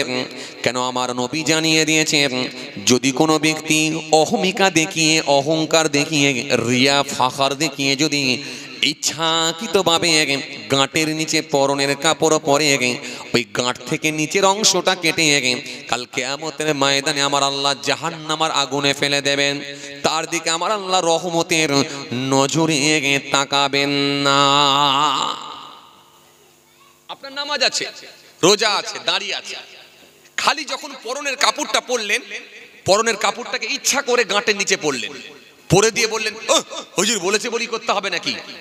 হ্যাঁ, এই যে আপনি ইনকার করলেন, ইচ্ছা করে যে গাঁটের নিচে পড়লেন, হুজুর বলেছে বলি করতে হবে নাকি? না, এটা হুজুরের কথা নয়, এটা রাসূলুল্লাহর কথা। যদি ইচ্ছা করে আপনি সেটাকে নেগলেক্ট করেন, ইচ্ছা করে যদি ঘৃণা করেন, হুজুরের কথা মনে করে ঘৃণা করছেন, বা ওই কাজটা আমি করব না বলে আপনি সেটাকে ইচ্ছা করে বাদ দিয়ে দিয়েছেন, হতে পারে আল্লাহ নারাজ হয়ে যেতে পারে। ওই ছোট্ট কাজে আমার আল্লাহ নারাজ হয়ে গিয়ে আপনার নাজাত বন্ধ করে দিতে পারেন। আল্লাহ ইচ্ছা করলে ওটাই জাহান্নামের একটা রাস্তা করে দিতে পারেন, জাহান্নামে যাওয়ার জন্য।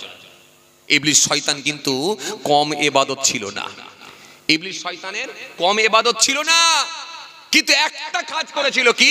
তার মধ্যে একটা অহমিকা ঢুকেছিল, তার মধ্যে একটা হিংসা ঢুকেছিল। কেন? ইবলিস শয়তানের আমল কম ছিল না, কম ছিল না।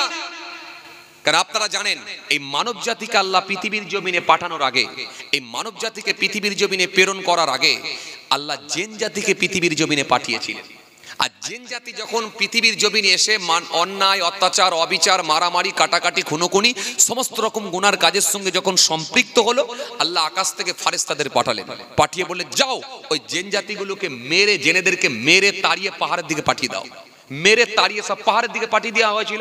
এই ঘটনা আপনাদের জানা আছে।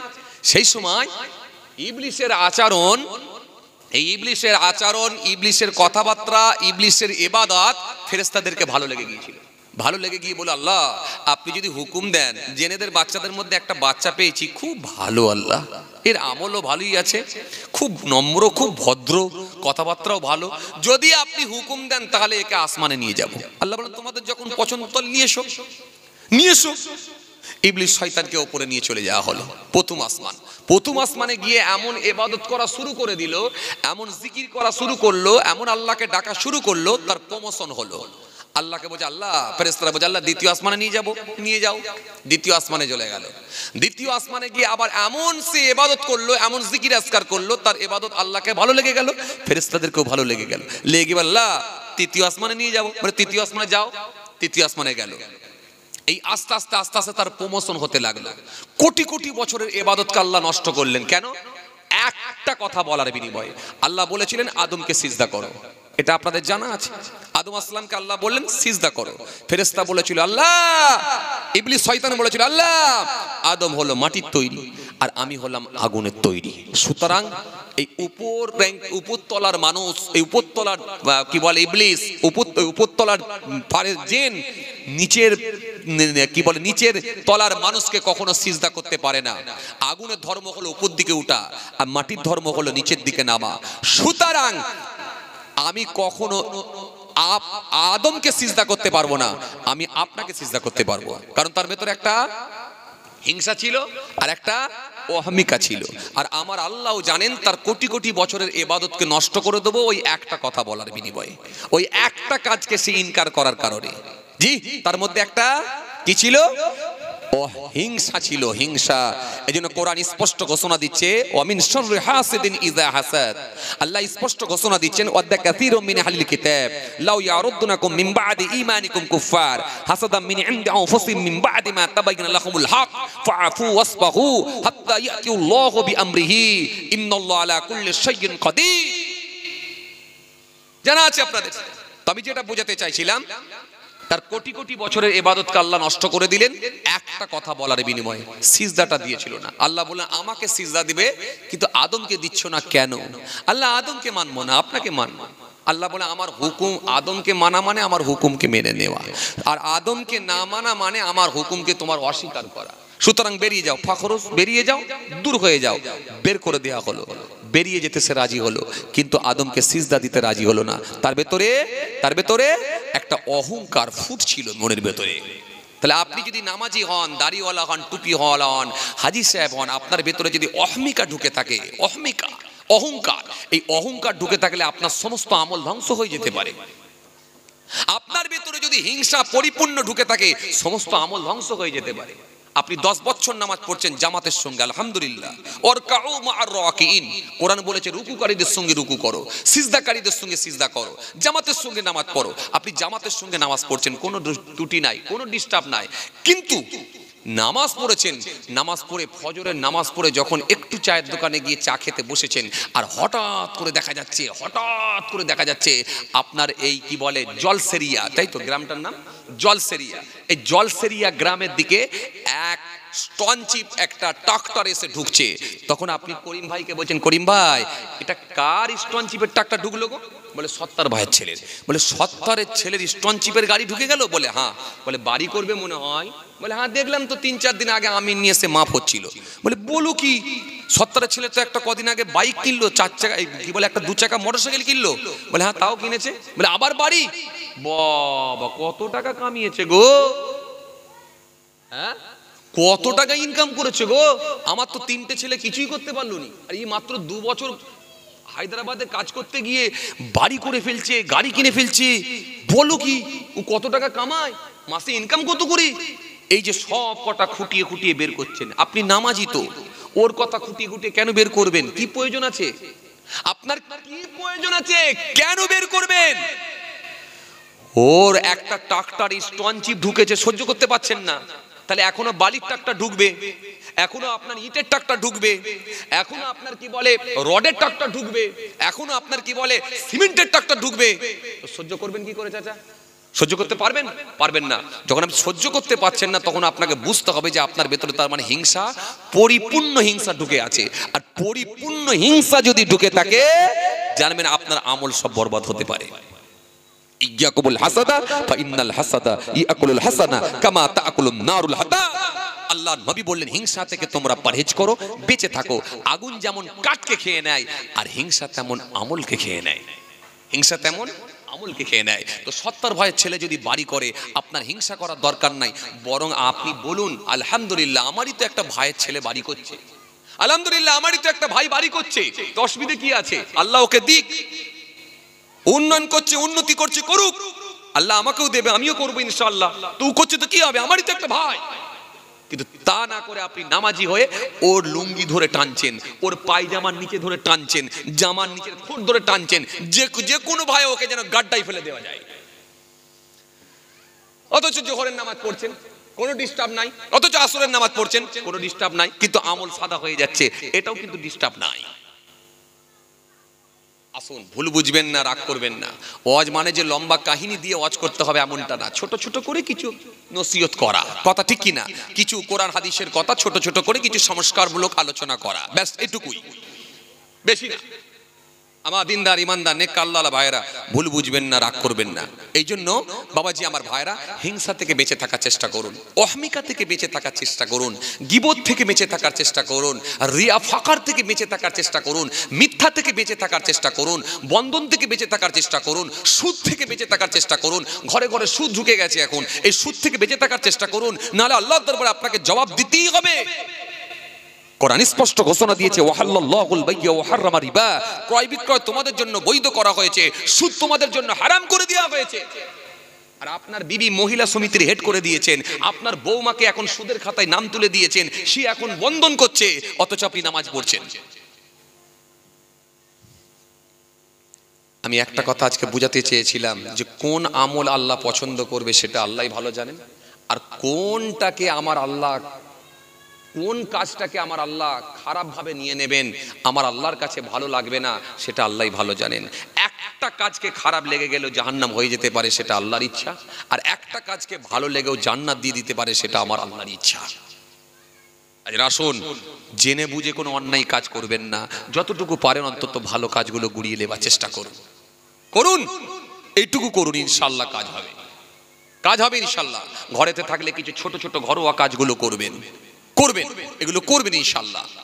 জি, আপনার বাড়িতে একটা কি বলে আছে, কি বলে আপনার ওই ছাগল আছে, ওই ছাগলটাকে একটু খাবার দেবেন, দেবেন।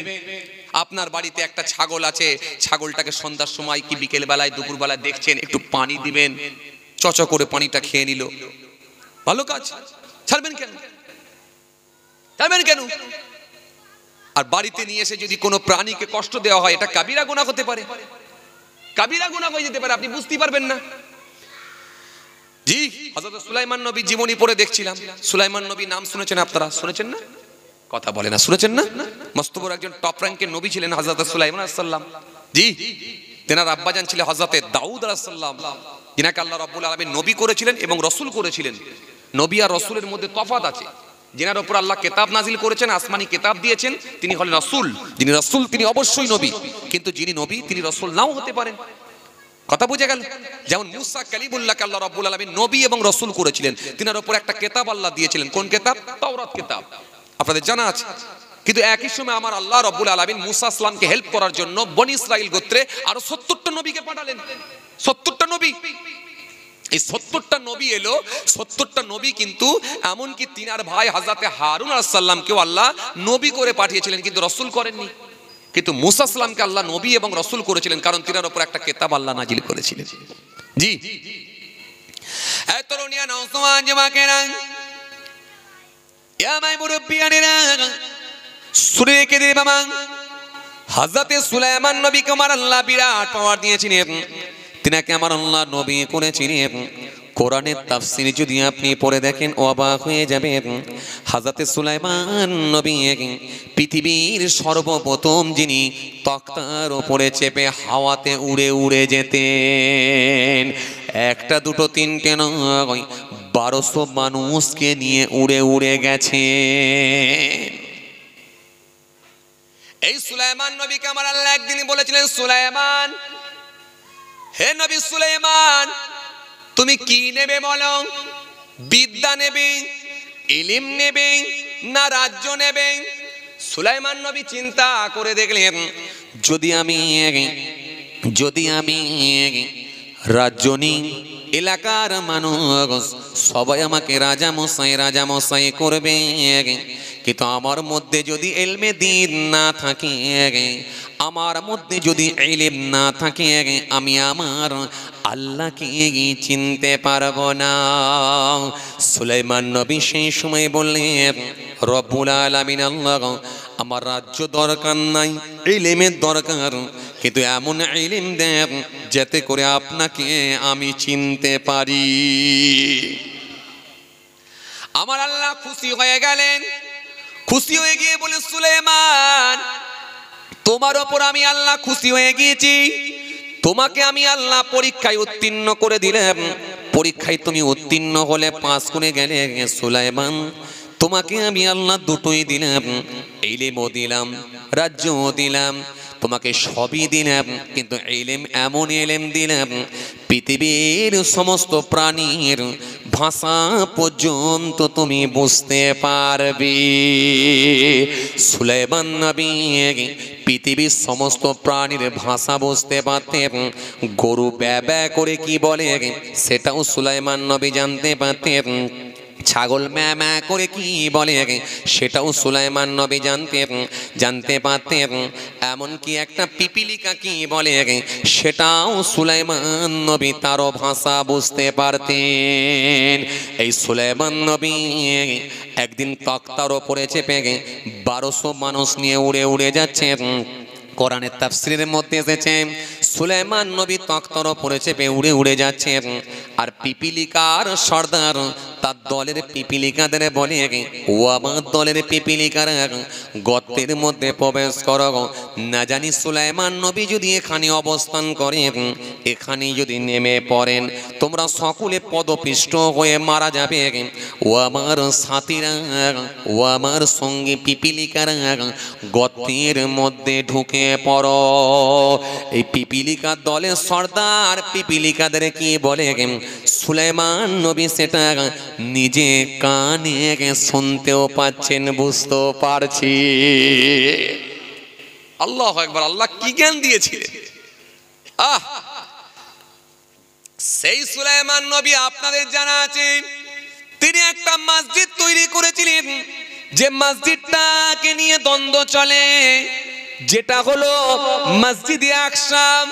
আপনাদের জানা আছে বাবাজি আমার ভাইরা, ইহুদিরা যে মসজিদকে দখল করে নেওয়ার জন্য ইমানদারদের সঙ্গে বারে বারে যুদ্ধ হয়, একবার দুবার নয়, বারে বারে যুদ্ধ সংগঠিত হয় ওই মসজিদকে দখল করে নেওয়ার জন্য। যে মসজিদটার নাম হলো মসজিদে আকসা, যে মসজিদের দিকে পৃথিবীর সর্বপ্রথম মুখ করে নামাজ পড়া হতো হযরতে সুলাইমান নবী, তিনি ওই মসজিদটা তৈরি করেছিলেন জেনেদেরকে নিয়ে। হযরত সুলাইমান নবী ইন্তেকাল হয়ে যাবেন, জীবনের শেষ সময় এসে গেল, হুজুর ইন্তেকাল হয়ে যাবেন। ওসিয়ত করে গেলেন, বাবারা, আমি সুলাইমান যদি ইন্তেকাল হয়ে যায়, তোমরা যেন আমাকে তাড়াতাড়ি দাফন করে দিও না, কারণ নবীদের লাশ গলবে না, সরবে না, পোকাও খেতে পারবে না। কারণ আমার মসজিদটা যদি, আমি যে আল্লাহর ঘর করছি, ওই মসজিদের কাজ যদি কমপ্লিট না হয়, তার আগে যদি আমাকে দাফন করে দেওয়া হয়, তাহলে জেনেরা আর কাজ করবে না, পালিয়ে যাবে। সুতরাং আমি ইন্তেকাল হয়ে গেলে আমাকে ঠেক দিয়ে দাঁড় করিয়ে রাখবে, নবীদের লাশ পচবে না, গলবে না, সরবে না। তাই আপনাদের জানা আছে সুলাইমান নবীকে বাঁশি দিয়ে ঠেক দিয়ে, খুঁটি দিয়ে ঠেক দিয়ে দাঁড় করিয়ে দেওয়া হয়েছিল। সুলাইমান নবী দীর্ঘদিন ধরে ওই বাঁশের খুঁটিতে ঠেক দিয়ে দাঁড় করানো হয়েছিল, আর জেনেরা কাজ করছিল। কিন্তু আপনাদের জানা আছে দীর্ঘদিন পরে ওই বাঁশেতে যখন ওই পোকা লেগে গেল, বাঁশটা যখন ভেঙে গেল, সুলাইমান নবীর হুজুরের শরীর মোবারকটা যখন পড়ল, তখন ওই জিনিরা বুঝতে পারল হুজুর তো তাহলে ইন্তেকাল হয়ে গেছেন, কিন্তু আমার আল্লাহর হুকুম, আমার আল্লাহর হুকুম, সুলাইমান নবীকে আল্লাহ টাটকা রেখেছেন, মসজিদও হয়ে গেল। এই মসজিদটা পৃথিবীর কোন মুমিন, পৃথিবীর কোন ইমানদার ওই মসজিদে গিয়ে যদি এক ওয়াক্ত নামাজ পড়ে, আমার আল্লাহ খুশি হয়ে গিয়ে তার নেকির খাতায় 25,000 রাকাত নামাজের সওয়াব দিয়ে দেবেন। জোরে বলবেন না? আরো জোরে হয় না? পৃথিবীর জমিনে কোন ইমানদার, কোন মুসলমান যদি মসজিদুন নববীতে গিয়ে এক রাকাত নামাজ পড়ে আমার আল্লাহ খুশি হয়ে গিয়ে, রাজি হয়ে গিয়ে ওই মসজিদে নামাজ পড়ার জন্য 50,000 রাকাত নামাজের সওয়াব আল্লাহ দিয়ে দেবেন। আরো জোরে বলেন, আরো জোরে বলেন। এই মদিনা শরীফে আমার রাসূলুল্লাহর রওজা শরীফের পাশে যে মসজিদ আছে, ওই মসজিদটার নাম হলো মসজিদুন নববী। যে মসজিদটা আমার নবী তৈরি করেছিলেন, ওই মসজিদ আজকে এত বিশাল মসজিদ, যারা হাজী সাহেবরা দেখেছেন, গেছেন যারা দেখেছেন, আমি গুনাহগার কেউ আমার আল্লাহ নিয়ে গিয়েছিলেন, আমিও নিজে চোখে দেখে এসেছি। আমি যতটা জানতে পেরেছি, ওই মসজিদে যদি কেউ নামাজ পড়ে, ও বাবাজি শোনো, ওই মসজিদটা এত বিশাল মসজিদ, যে মসজিদে জামাতের সঙ্গে 11.5 লক্ষ মানুষ নামাজ আদায় করতে পারি। আরো জোরে, 11.5 লক্ষ মানুষ। আলহামদুলিল্লাহ, কি বিশাল মসজিদ! 11.5 লক্ষ মানুষ জামাতের সঙ্গে নামাজ আদায় করতে পারে। ওই মসজিদে গিয়ে গেট নাম্বার যদি না দেখা হয়, তাহলে আপনি আপনার আর সঙ্গীকে খুঁজে পাবেন, খুঁজে পাবেন। আপনার সঙ্গীকে যদি আপনি দাঁড়াতে বলেন যে ভাই তুই এখানটা দাঁড়া, আপনি আর খুঁজে পাবেন না। আপনাকে গেট নাম্বার দেখে দাঁড় করাতে হবে, গেট নাম্বার দেখে আসতে হবে, এসে আপনার সঙ্গীকে খুঁজতে হবে, নাহলে খুঁজে পাবেন না। এত বিশাল মসজিদ, কথা বুঝতে পারছেন? হেঁটে হেঁটে শেষ করতে পারা যায় না এমন অবস্থা, বিশাল মসজিদ। তো আপনাদের আমি যেটা বোঝাতে চাইছিলাম, আর পৃথিবীর জমিনে মসজিদুল হারামে গিয়ে, ওই হারাম শরীফের চত্বরে গিয়ে কোন মানুষ যদি এক রাকাত নামাজ আদায় করে, আমার আল্লাহ খুশি হয়ে গিয়ে, রাজি হয়ে গিয়ে 1 লক্ষ রাকাত নামাজের সওয়াব আল্লাহ দিয়ে দেয়। কথা বুঝছেন? জি। মদিনা শরীফ থেকে যখন আপনি, এই মক্কা শরীফ থেকে যখন আপনি মদিনা শরীফে যাবেন, মদিনা শরীফে যাওয়ার আগে 3 কিলোমিটার দূরে একটা মসজিদ পড়ে, যে মসজিদটার নাম হলো মসজিদে কুবা। এই মসজিদে কুবা আমার রাসূলুল্লাহ সাল্লাল্লাহু আলাইহি সাল্লাম তিনি মদিনা শরীফে যাওয়ার পথে ওই মসজিদটা তৈরি করেছিলেন। আর ওই মসজিদে যদি কেউ 2 রাকাত নামাজ পড়ে, আমার আল্লাহ খুশি হয়ে গিয়ে, রাজি হয়ে গিয়ে একটা উমরা হজের সওয়াব আল্লাহ তার নেকির খাতায় দিয়ে দেবে। চলুন, বলতে বলতে অনেক দূর চলে এলাম। আজকে আমি যে ছোট ছোট করে একটু আলোচনা করছিলাম, প্রসঙ্গটা একটু আলাদাই রেখেছিলাম, সেই দিকে আবার ফিরে যাচ্ছি। হযরত সুলাইমান আলাইহিস সালামের কথা বলছিলাম। মস্ত বড় একজন টপ র্যাঙ্কের নবী ছিলেন। সেই সুলাইমান নবী একদিন বিছানায় শুয়ে আছেন, বিছানায় শুয়ে আছেন, বিছানায় শুয়ে আছেন। একটু ঘুম ঘুম ভাব, হুজুরের একটু ঘুম ঘুম ভাব, একটু তন্তরা ভাব এসেছে, চোখটা একটু মিটমিট করছে, ঘুম ঘুম ভাব। হঠাৎ করে দেখা যায় বুকের উপর দিয়ে একটা পিঁপড়ে চড়ছে, পিপিলিকা পিঁপড়ে। পিঁপড়ে বুঝেন তো আপনারা? পিপিলিকা পিঁপড়ে বুকের উপর দিয়ে চড়ছে। হুজুর একটু অস্বস্তি বোধ করছেন, ওই পিঁপড়েটাকে ধরে আস্তে আস্তে জমিনের উপর রেখে দেওয়ার চেষ্টা করছেন, কি ধরতে যাচ্ছেন, ফসকে যাচ্ছে। অনেক সময় আমরা যখন বিছানায় শুয়ে থাকি আর আমাদের কানের কাছে যদি এসে একটা মশা ব ব ব ব করে, এটা খুব আমাদের কাছে বিরক্ত লাগে না? কথা বলেন, খুব বিরক্তিকর ব্যাপার, তাই না? একটা অস্বস্তি বোধ হয়। জি, কানের কাছে এসে ব ব করছে। জি, আর অনেক সময় দেখা যাবে যে চোখ বন্ধ করি, হয়তো ঝেড়ে এক চর মারলাম মশাটাকে মারবো বলে, গালেতে লাগলো কিন্তু মশা উড়ে চলে গেল। কথা ঠিক কিনা? এমন লাগলো গালে, জি, দাগ বসে গেল। পরে হাত বুলোচ্ছি, কিন্তু উঠার ক্ষমতা নাই যে উঠে গিয়ে একটু আয়না দেখবো কেমন হলো, সেই ক্ষমতা আর নাই। কেন? তখন তো ঘুম ঘুম ভাব। কি আবার যখন কানের কাছে এসে মশাটা বঁ বঁ করছে তখন বলে যায় তো মরেনি। কি কথা ঠিক কি না? এই এই ঘুমের সময়ে কানের কাছে মাছি এসে ম ম করলে, মশা এসে ডিস্টার্ব করলে এটা খুব অস্বস্তি বোধ হয়। সুলাইমান নবীর বুকের উপর দিয়ে পিঁপড়ে চড়ছেন, উনি অস্বস্তি বোধ করছেন। সেই সময় উনি কি করলেন, এই পিঁপড়েটাকে ধরে জমিনের ওপরে যে রাখলেন। জমিনের ওপরে যখন পিঁপড়েটাকে ধরে রেখে দিলেন, ব্যাস পিঁপড়ের জবানকে আল্লাহ খুলে দিলেন। খুলে দেবার পরে পিঁপড়েটা স্পষ্ট ভাষায় বলছে, ও হযরতে সুলাইমান আসসালাম, আল্লাহ আপনাকে নবী করেছেন বলে, আল্লাহ আপনাকে বিরাট পাওয়ার দিয়েছেন বলে, আল্লাহ আপনাকে আমার থেকে অনেক বেশি ক্ষমতা দিয়েছেন বলে আমার মতো ছোট্ট একটা পিপিলিকার উপরে জুলুম করার অধিকার কিন্তু আপনাকে আল্লাহ দেয় না। আল্লাহু আকবার, আল্লাহু আকবার। হযরত সুলাইমান নবী চমকে উঠলেন, উঠে বললেন, তোমাকে কি কষ্ট দিলাম আমি? হুজুর, এই যে আপনি আমাকে ধরে জমিনের উপরে আছাড় মারলেন, এটা কি আমার কোনো কষ্ট হয় না? সুলাইমান নবী চমকে উঠলেন, তিনি সমস্ত প্রাণীর ভাষা বুঝতেন। আল্লাহু আকবার। আমরা তো কিছু বুঝি না। আমরা কি করছি? আমরা দুনিয়ার জমিনে পয়সার জন্য অনেক কিছু করছি, পয়সার জন্য অনেক কিছু করছি। আপনি একটা কি বলে ছোট্ট একটা ডালা খোলা গাড়ি, কি বলো ওগুলোকে, কি বলে, পিকআপ ম্যাক্স না কি বলে না, বুলেরো ম্যাক্স, বুলেরো ম্যাক্স। এই বুলেরো ম্যাক্স গাড়ি করে আপনি একটা বুলেরো ম্যাক্স গাড়ি নিয়ে যাচ্ছেন, 3টে গরু ধরার ক্যাপাসিটি ওই গাড়িটাই, কথার কথা বলছি, 3টে গরু ধরার ক্যাপাসিটি। সেখানে আপনি 5খানা গরু ধরালেন, কি 6খানা গরু ধরালেন। ধরাবার পরে কি হলো, কোন গরুটার ঠ্যাং রাস্তার দিকে ঝুলছে, কোন গরুটার মাথা, কথা বলেন, রাস্তার দিকে কল্লাটা ঝুলছে, চলে কি চলে নেই, হ্যাঁ ঝুলছে, কল্লা রাস্তার দিকে ঝুলছে। আর আপনি এমন ভাবে টিপে টাপে গরুগুলোকে সাইজ করে রেখেছেন, দড়ি দিয়ে বেঁধে তার কল্লা টান দিয়ে ওপরে আপনার কি বলে আংটাই বেঁধে রেখেছেন, আর কল্লাটা জমিনের দিকে ঝুলে আছে। ওইভাবে আপনি 100 কিলোমিটার 150 কিলোমিটার নিয়ে যাচ্ছেন। শেষে এমন জায়গায় আপনি গরুটাকে চাপিয়েছেন, আপনি আর দাঁড়াবার জায়গা পাননি, দাঁড়াবার জায়গা পাননি। লাস্টে কি করছেন, গরুর পিঠের উপরে আপনি দাঁড়িয়ে দাঁড়িয়ে যাচ্ছেন। এটা কি কোনো প্রাণীকে কষ্ট দেওয়া হলো না? হলো না? আপনার চোখে কেন ধরা পড়ছে না যে এটা একটা প্রাণীকে বিরাট কষ্ট দেওয়া হচ্ছে? এটা কাবিরা গুনাহ হতে পারে, এটা কাবিরা গুনাহ হতে পারে। আপনার চোখে কেন ধরা পড়লো না? আপনি নিজেকে নামাজি বলে দাবি করছেন, হ্যাঁ ভাইরা আমার, দোস্তরা আমার, বাবাজিরা আমার, এটা কি এক ধরনের জুলুম নয়? আর যদি এটা জুলুম হয়ে যায়, তাহলে আমার আল্লাহর দরবারে আপনি কি মুখ দেখাবেন? একবার ভাবলেন না কেন? যেখানে আল্লাহ স্পষ্ট ঘোষণা দিচ্ছেন, ওয়ালাউ ইয়ারাল্লাযিনা যালামু ইয ইয়ারাউনাল আযাব আন্নাল কুওয়াতা লিল্লাহি জামিআ ওয়া আন্নাল্লাহা শাদীদুল আযাব। জুলুম সম্পর্কে, শাস্তি সম্পর্কে একাধিক আল্লাহ আয়াত দিয়েছেন। ইন্নাল্লাযিনা ইয়াকুলুনা আমওয়ালাল ইয়াতামা যুলমান ইন্নামা ইয়াকুলুনা ফি বুতুনিহিম নার ওয়া সায়াসলাউনা সাঈরা।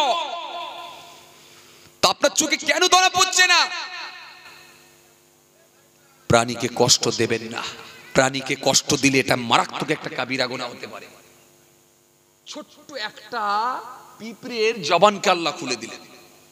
খুলে দেবার পরে পিপিলিকাটা স্পষ্ট ভাষায় বলছে, হুজুর, এটা কি আমার উপর কষ্ট দেওয়া হলো না? সুলাইমান নবী চমকে উঠলেন। আল্লাহু আকবার, আল্লাহু আকবার। আমরা অনেক সময় এগুলোকে ধরতেই পারি না। খাঁচার ভেতরে টিয়া পাখি শখ করে পুষেছে কে? আপনার ছেলেটা উচ্চ মাধ্যমিক পরীক্ষা দেবে, উচ্চ মাধ্যমিক, এই উচ্চ মাধ্যমিক পরীক্ষা দেবে, উচ্চ মাধ্যমিক পরীক্ষা দেবে, আপনার ছেলে খাঁচার ভেতরে একটা টিয়া পাখি এসে পুষেছে। আপনি বাপ কোনো প্রোটেস্ট করলেন না, আপনি বাপ তার বিরুদ্ধে কিচ্ছু বললেন না, অথচ আপনি নিজে একটা নামাজি, একটা হাজি সাহেব, আপনি তাকে বললেন না যে তুমি এই উড়ন্ত পাখিকে কেন খাঁচার ভেতরে রেখে কষ্ট দেবে? হাজার সেখানে ছোলা দেওয়া হতে পারে, সেখানে খাবার ছোলা দিতে পারো, লঙ্কা দিতে পারো, ইত্যাদি ইত্যাদি যে খাবারগুলো খাই দিতে পারো, কিন্তু একটা উড়ন্ত পাখিকে ছোট্ট একটা খাঁচার ভেতরে বন্দি করে রাখা, এটা তার জন্য খুব কষ্টকর। এটা আগে ভাবা দরকার ছিল আপনার। আপনাকে যদি জেলের একটা খাঁচার মধ্যে ভরে রেখে দেওয়া হয়, দিয়ে যদি বলা হয় তোমাকে খুব ভালো খাওয়ানো হবে, দুপুরবেলা চিকেন বিরিয়ানি খাওয়ানো হবে, রাতের বেলা মটন বিরিয়ানি খাওয়ানো হবে, কিন্তু শর্ত হচ্ছে এখানে তোমাকে 3.5 বছর থাকতে হবে কি 5 বছর থাকতে হবে, আপনি থাকবেন? কথা বলেন না কেন? আপনি কি বলবেন? আমার ঘরে পান্তা ভাত তাও ভালো, কিন্তু খাঁচার ভেতরে বন্দি আমাকে রেখুনি বাবা, কারণ এটা আমি পারবো না, মেনে নিতে পারবো না, আমি বন্দি হয়ে থাকতে পারবো না, আমি, আমার জন্য খুব কষ্ট করে, এটা আমি পারবো না, যত ভালোই খাবার দাও। কিন্তু একটা উড়ন্ত পাখিকে আপনি খাঁচার ভেতরে বন্দি করলেন। এই উড়ন্ত পাখিকে খাঁচার ভেতরে বন্দি করেছেন, আপনার ছেলে ভরে রেখে দিয়েছে, এক বেলা খেতে পায়, 3 বেলা খেতে পায় না। মনে পড়লে দেন কিছু, না মনে পড়লে দেন না। দিন দিন পাখিটা শুকিয়ে যায়। এই পাখিটা মারা গেলে আপনি তুলে নিয়ে এসে পানিতে ফেলে দেন, কিন্তু একবার ভাবলেন না যে এটা আপনার জন্য কাবিরা গুনাহ হয়ে যেতে পারে। এটা আপনার জন্য একটা কাবিরা গুনাহ হয়ে যেতে পারে, এটা কিন্তু আপনি জানলেন না। আসুন, এরকম অন্যায় কাজ করবেন না, এইরকম অন্যায় কাজ করবেন না, আপনার আমলনামা সব ধ্বংস হয়ে যেতে পারে, সব ধ্বংস আল্লাহ করে দিতে পারে। কোন দিক দিয়ে আমার আল্লাহর কাছে খারাপ লেগে যেতে পারে, আর আমার আল্লাহ নারাজ হয়ে গেলে সব আমলকে ধ্বংস করে দিতে পারে। এই জন্য এইরকম খারাপ কাজ করবেন না, যেগুলো বিবেক বলবে এটা অন্যায় হচ্ছে, জানেন সেটা অন্যায় মনে করি চলুন। চলুন আমার দিনদার ইমানদার নেক আল্লাহ ভাইরা, সুলাইমান নবীকে সেই সময় পিপিলিকা বলছে, হুজুর এটা আমার জন্য বড় কষ্টকর হয়ে গেল, এটা আমি মেনে নিতে পারলাম না। আপনি জানেন না কাল কিয়ামতের ময়দানে আল্লাহ জাররা জাররা বিচার করবেন। ফামা ইয়ামাল মিসকালা যাররাতিন খায়রান ইয়ারা ওয়া মা ইয়ামাল মিসকালা যাররাতিন শাররান ইয়ারা। হুজুর সেদিন তো জাররা জাররা আল্লাহ বিচার করবেন, সেই দিনটা কিন্তু আমি আল্লাহর দরবারে আপনাকে ছাড়বো না। একটা পিপিলিকার জবান খুলে দিয়েছে আল্লাহ, সে বলছে আমি আপনাকে ছাড়বো না। মারাত্মক ব্যাপার, মারাত্মক ব্যাপার। আর আমরা এগুলোকে কিছু মনেই করি না, মনেই করি না। কফির দোকানে গিয়ে কফি খাচ্ছি, চায়ের দোকানে গিয়ে চা খাচ্ছি, বন্ধুর সঙ্গে দাঁড়িয়ে দাঁড়িয়ে গল্প করছি, ফেসবুকে চাট দিচ্ছি, ফেসবুক চালাচ্ছি কি সোশ্যাল মিডিয়া চালাচ্ছি, হঠাৎ করে একটা পিঁপড়ে এসে, ছোট্ট পিঁপড়ে জমিনের ওপর দিয়ে এসে আপনার পায়ের ওপরে উঠে কামড়াতে শুরু করলো। যেই কামড়াতে লাগলো, বন্ধুর সঙ্গে গল্প করতে করতে আপনি পায়ের দিকে একবার তাকালেন, তাকিয়ে দেখলেন ও একটা লাল পিঁপড়ে উঠেছে। ব্যাস ডান দিকের পা থেকে জুতোটা খুলে বাঁ দিকের পায়ের ওপরে তুলে খুব ভালো করে লগড়াতে শুরু করলেন, খুব ভালো করে পায়ের ওপরে দিয়ে ঘষতে শুরু করলেন। ঘষতে ঘষতে যে কটা পিঁপড়ে ছিল পায়ের ওপরে সব কটা তো মারলেন, মেরে দেওয়ার পরে যে কটা জমিনের ওপরে চলছিলেন বলেন না সব কটাকে মেরে দিই, বলে জুতো পরে ফের ঘষছেন। আপনি কি ভাবছেন ওই বাকি পিঁপড়েগুলো কি দোষ করেছিল? আল্লাহর পৃথিবীতে কি ওদের বেঁচে থাকার অধিকার নাই? আল্লাহর পৃথিবীতে ওর কি বেঁচে থাকার অধিকার নেই? ওদিকে কে বানিয়েছে, কে সৃষ্টি করেছে? কে সৃষ্টি করেছে? পৃথিবীর কোনো মানুষ নয়। পৃথিবীতে সমস্ত প্রাণীর বেঁচে থাকার অধিকার আছে। আপনি ইচ্ছাকৃতভাবে কোনো প্রাণীকে আপনি হত্যা করতে পারবেন না, এটা একটা হত্যা হবে, হত্যা হবে। আবার দিনদার ইমানদার নেক আল্লাহ ভাইরা, রাসূল করিম সাল্লাল্লাহু আলাইহি ওয়াসাল্লাম স্পষ্ট ঘোষণা দিয়েছেন, আল মুসলিমু মান সালিমাল মুসলিমুনা মিন লিসানি ওয়া ইয়াদিহি ওয়াল মুমিনু মান আমিনাহু নাস আলা দিমাগি ওয়া আমওয়ালিহি। আপনি একবার ভাবলেন না নিজেকে মুমিন বলে দাবি করছেন? হতে পারে আপনি নিজেকে মুমিন বলে দাবি করছেন, কিন্তু আমার আল্লাহর খাতায় আপনাকে মুমিন বলে আমার আল্লাহ নাও কিন্তু লিখতে পারেন, এটা মনে রাখতে হবে। আমিনান নাস মান ইয়াকুলু আমান্না বিল্লাহ ওয়া বিল ইয়াউমিল আখির ওয়া মা হুম বিমুমিনিন। আল্লাহ বলেন মানুষের মধ্যে এমন কিছু মানুষ আছে, মানে আমানা বিল্লাহ, যারা বলে আল্লাহর উপরে ঈমান এনেছি, মানে আমানা বিল্লাহ ওয়া বিল ইয়াউমিল আখির, যারা বলে পরকালের উপরে ঈমান এনেছি, কিন্তু আমি আল্লাহ বলছি ওয়া মা হুম বিমুমিনিন, তারা মুমিন নয়, মুমিন নয়। ওরা নিজেদেরকে মুমিন বলে দাবি করতে পারে, কিন্তু আমি আল্লাহর খাতায় কিন্তু মুমিন নয়, মুমিন নয়। এজন্য কোরআন স্পষ্ট ঘোষণা দিয়েছে, ওয়ালাইসাতিত তাওবাতু লিল্লাযিনা ইয়ালামুনা আস-সাইয়্যাত হাত্তা ইযা হাদারা আহাদাহুমুল মাউত ক্বালা ইন্নী তুবতু আনা ওয়া আলাল্লাযিনা ইয়ামুতুনা হুম কুফফার উলাইকা আ'তাদনা লাহুম আযাবান আলীমা। আল্লাহ স্পষ্ট ঘোষণা দিয়ে বলছেন তাদের তওবাটাও আল্লাহ বলছে কবুল করব না। যারা অন্যায় কাজের সঙ্গে সম্পৃক্ত তাদের তওবাটাকেও আমি আল্লাহ কবুল করব না। আর মৃত্যুর সময় যখন এসে পৌঁছে যাবে, মৃত্যু যখন তাদের কোলে এসে, মৃত্যুর কোলে যখন তারা ঢলে পড়বে, মৃত্যু মুখে যখন পতিত হবে, ওই সময় যদি তওবা করার চেষ্টা করে তওবাটাও কাজ হবে না, তওবাটাও কাজ হবে না, তওবা করলে কবুল হবে না। আল্লাহ রাব্বুল আলামিন এই জন্য সুন্দর করে বললেন তাদের তওবাটাকে কবুল করব না। আর যারা বেঈমান হয়ে মরবে, কাফেরদের জন্য রয়েছে যন্ত্রণাদায়ক শাস্তি, যন্ত্রণাদায়ক শাস্তি। আমি আল্লাহ তাদেরকে ছাড়বো না।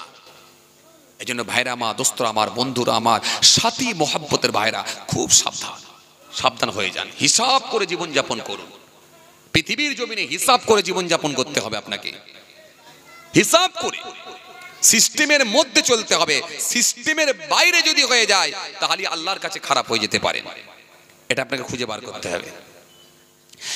তরুণিয়া নওজওয়ান জামাকেরা, ইয়া মাই মুরব্বিয়ানেরা, শুনে রেখে দিলে বাবা, ওই পিপিলিকাটা স্পষ্ট ভাষায় বলেছিল, ও হযরত সুলাইমান নবী, কাল কিয়ামতের ময়দানে আমি আল্লাহ দরবারে বিচারের দিনে, সেদিনে আল্লাহ দরবারে বলবো, আমাকে সুলাইমান নবী জমিনের উপরে কাঁচারে মেরেছে, আমার বড় কষ্ট হয়েছে। কেননা আল্লাহর বিচারটা হলো আলাদা বিচার, আমার আল্লাহর বিচারটা হলো আলাদা বিচার। আমার আল্লাহ জাররা জাররা বিচার করবেন। সুতরাং বাবাজি আমার মায়েরা, আল্লাহ হলেন আহকামুল হাকিমিন, উত্তম বিচারক। আর পৃথিবীর জমিনে যারা অবিচারকারী বিচারক আছে, পৃথিবীর জমিনে যারা ন্যায় বিচার করতে পারে না, ন্যায় বিচার করাই যারা অভ্যস্ত নয়, তাদেরকে কিয়ামতের ময়দানে আল্লাহ আগুনের পোশাক পরিয়ে দেবেন। চলুন আপনাদেরকে আমি যেটা বোঝাতে চাইছিলাম, সুলাইমান নবীকে সেই সময় বলল, হুজুর বুঝতে পেরেছেন, কাল কিয়ামতের ময়দানে আপনাকে জিজ্ঞাসা করব। আল্লাহ নবী সুলাইমান নবী উঠে বসে বললেন, হে পিপিলিকা, তোমাকে আমি কষ্ট দিতে চাই না, কি হয়েছে তুমি একবার বলো। সুলাইমান নবীকে পিপিলিকা বলল, হুজুর, কাল কিয়ামতের ময়দানে যদি আপনাকে আল্লাহর দরবারে দাঁড় করাবো, তবে পিপিলিকা, হুজুর সেই সময় বলে, পিপিলিকা, যদি তোমাকে কষ্ট দিয়ে থাকি তুমি আমাকে মাফ করো, ক্ষমা করো। পিপিলিকা বলল, হুজুর, আপনাকে আমি তিনটে কথা বলবো, তিনটে শর্ত আমার মেনে নিতে হবে। যদি তিনটে কথা আপনি মেনে নেন, তাহলে আপনাকে আমি মাফ করে দেব। এক নাম্বার হলো, নাম্বার ওয়ান হলো, এক নাম্বার হলো, নাম্বার ওয়ান, এক নাম্বার হলো, পৃথিবীতে যখন আপনি বিচার করবেন, এই বিচারটা আপনি ন্যায় বিচার করবেন, কারো পক্ষপাতিত্ব করে বিচার করবেন না। এক পক্ষর হয়ে অপর পক্ষকে আপনি জুলুম করবেন না। পৃথিবীর জমিনে ন্যায় বিচার করবেন। ন্যায় বিচারও যদি আপনি না করতে পারেন, এতে আমার আল্লাহ দরবারে কৈফিয়ত হবে। সুতরাং আপনি ন্যায় বিচার করবেন। আজ পৃথিবীর জমিনে যে সমস্ত নেতা লিডার গুলো আছে, এরা কি ন্যায় বিচার করায় অভ্যস্ত? কথা বলে না, নাম যার জমি বর্গা হচ্ছে তাকে জেলে দিচ্ছে, আর যে বর্গা করছে সে দেখেন ঘুরে বেড়াচ্ছে, হাতে ঝান্ডা আছে। যার জমি বর্গা হচ্ছে সে জেল কাটছে। মাশাআল্লাহ, মাশাআল্লাহ। কখন এলে? এই আসছে। আচ্ছা, যাক, তাহলে আমি আর সময় নিচ্ছি না।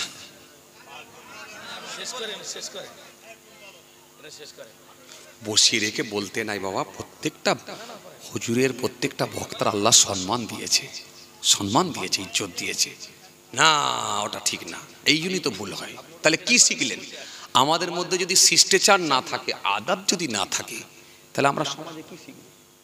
সব কিছুর একটা সিস্টেম আছে। যদি উনি না আসতেন, 2-10 মিনিট পরে যদি ইনারা নিয়ে আসতেন, সেটা আলাদা ব্যাপার, সেটা ভিন্ন কথা। কিন্তু যেহেতু স্টেজে আসবেন, বসে 20 মিনিট বলবো, ও সিস্টেম আমার শেখায় না। কথা বুঝে আসছে? যাই হোক বাবাজি, অসমাপ্ত বক্তব্যকে সমাপ্তের দিকে আগিয়ে দিলাম। বাকি কথা যেগুলো রয়ে গেল, আল্লাহ যদি ফের কোনোদিন মৌকা দেন, ইনশাল্লাহ আবার হবে। ইনশাল্লাহ আমার জন্য দোয়া করবেন, আমি আপনাদের দোয়া করি।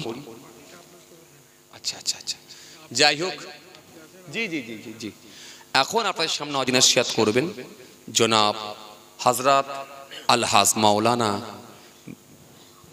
মিজানুর রহমান সাহেব। মাশাআল্লাহ ভাইজান এসেছেন, আলহামদুলিল্লাহ। আপনারা বসে বসে ওয়াজ শুনুন। মাশাআল্লাহ, আমি গুনাহগার, আল্লাহ ফের কোনোদিন নিয়ে এলে আলোচনা হবে ইনশাআল্লাহ। খুব ভালো ওয়াজ করেন, মাঝে মাঝে পরে, সে কদিন আগে দেখা হলো, মাঝে মাঝে পরে একসঙ্গে। তো যাই হোক, বিদায়, আল্লাহ নিয়ে এলে ফের ইনশাআল্লাহ বাকিটা আলোচনা হবে। কই কোন ছাত্র মাত্র পাগড়ি দিয়া। আসসালামু আলাইকুম ওয়া রাহমাতুল্লাহি ওয়া বারাকাতুহু। আপনাদের কষ্টে অর্জিত মাদ্রাসার ফসল, আমাদের মাদ্রাসার শিক্ষক জনাব হযরত মাওলানা ইসহাক সাহেবের কষ্টে অর্জিত যে ছাত্র আজকে পাগড়ি পাবে, এই মাদ্রাসা থেকে হেফজ কমপ্লিট করেছে। সুদূর দক্ষিণ 24 পরগনা থেকে এসেছিল। আপনাদেরই মাঝে আপনাদেরই সন্তানের মতো থেকে এখানে পড়াশুনো করেছে। সেই সন্তানের মাথায় আজকের পাগড়ি পরিয়ে দেবেন আমাদের হুজুরের উপস্থিতিতে, এবং বাইরের দুজন অতিথি আমাদের পাশে আছেন, তাদের হাত বরাবর এক্ষণে এ মাদ্রাসার ছাত্রের মাথায় হেফজ সমাপন্তে পাগড়ি পরানো হবে। আপনারা এই অনুষ্ঠানে যোগদান করুন। আশেপাশ থেকে যারা আসেন, আপনাদেরই দানে এই মাদ্রাসা চলে। আপনাদের বাড়ির ভাত খেয়ে এই মাদ্রাসার ছাত্র সুদূর দক্ষিণ 24 পরগনা থেকে এসেছিল। এখন সে হাফেজ হয়ে গেছে আপনাদের কোলে। নাম হাফেজ মোহাম্মদ আজিজুল হক গাজী, পিতা আনিসুর রহমান গাজী, গ্রাম 18 বাকি, পোস্ট 18 বাকি, থানা জীবনতলা। বুঝতে পারছেন তো? সুদূর দক্ষিণ 24 পরগনা থেকে এসেছেন। আপনাদের মাঝে থেকে হেফজ কমপ্লিট করেছে। আপনাদের কাছ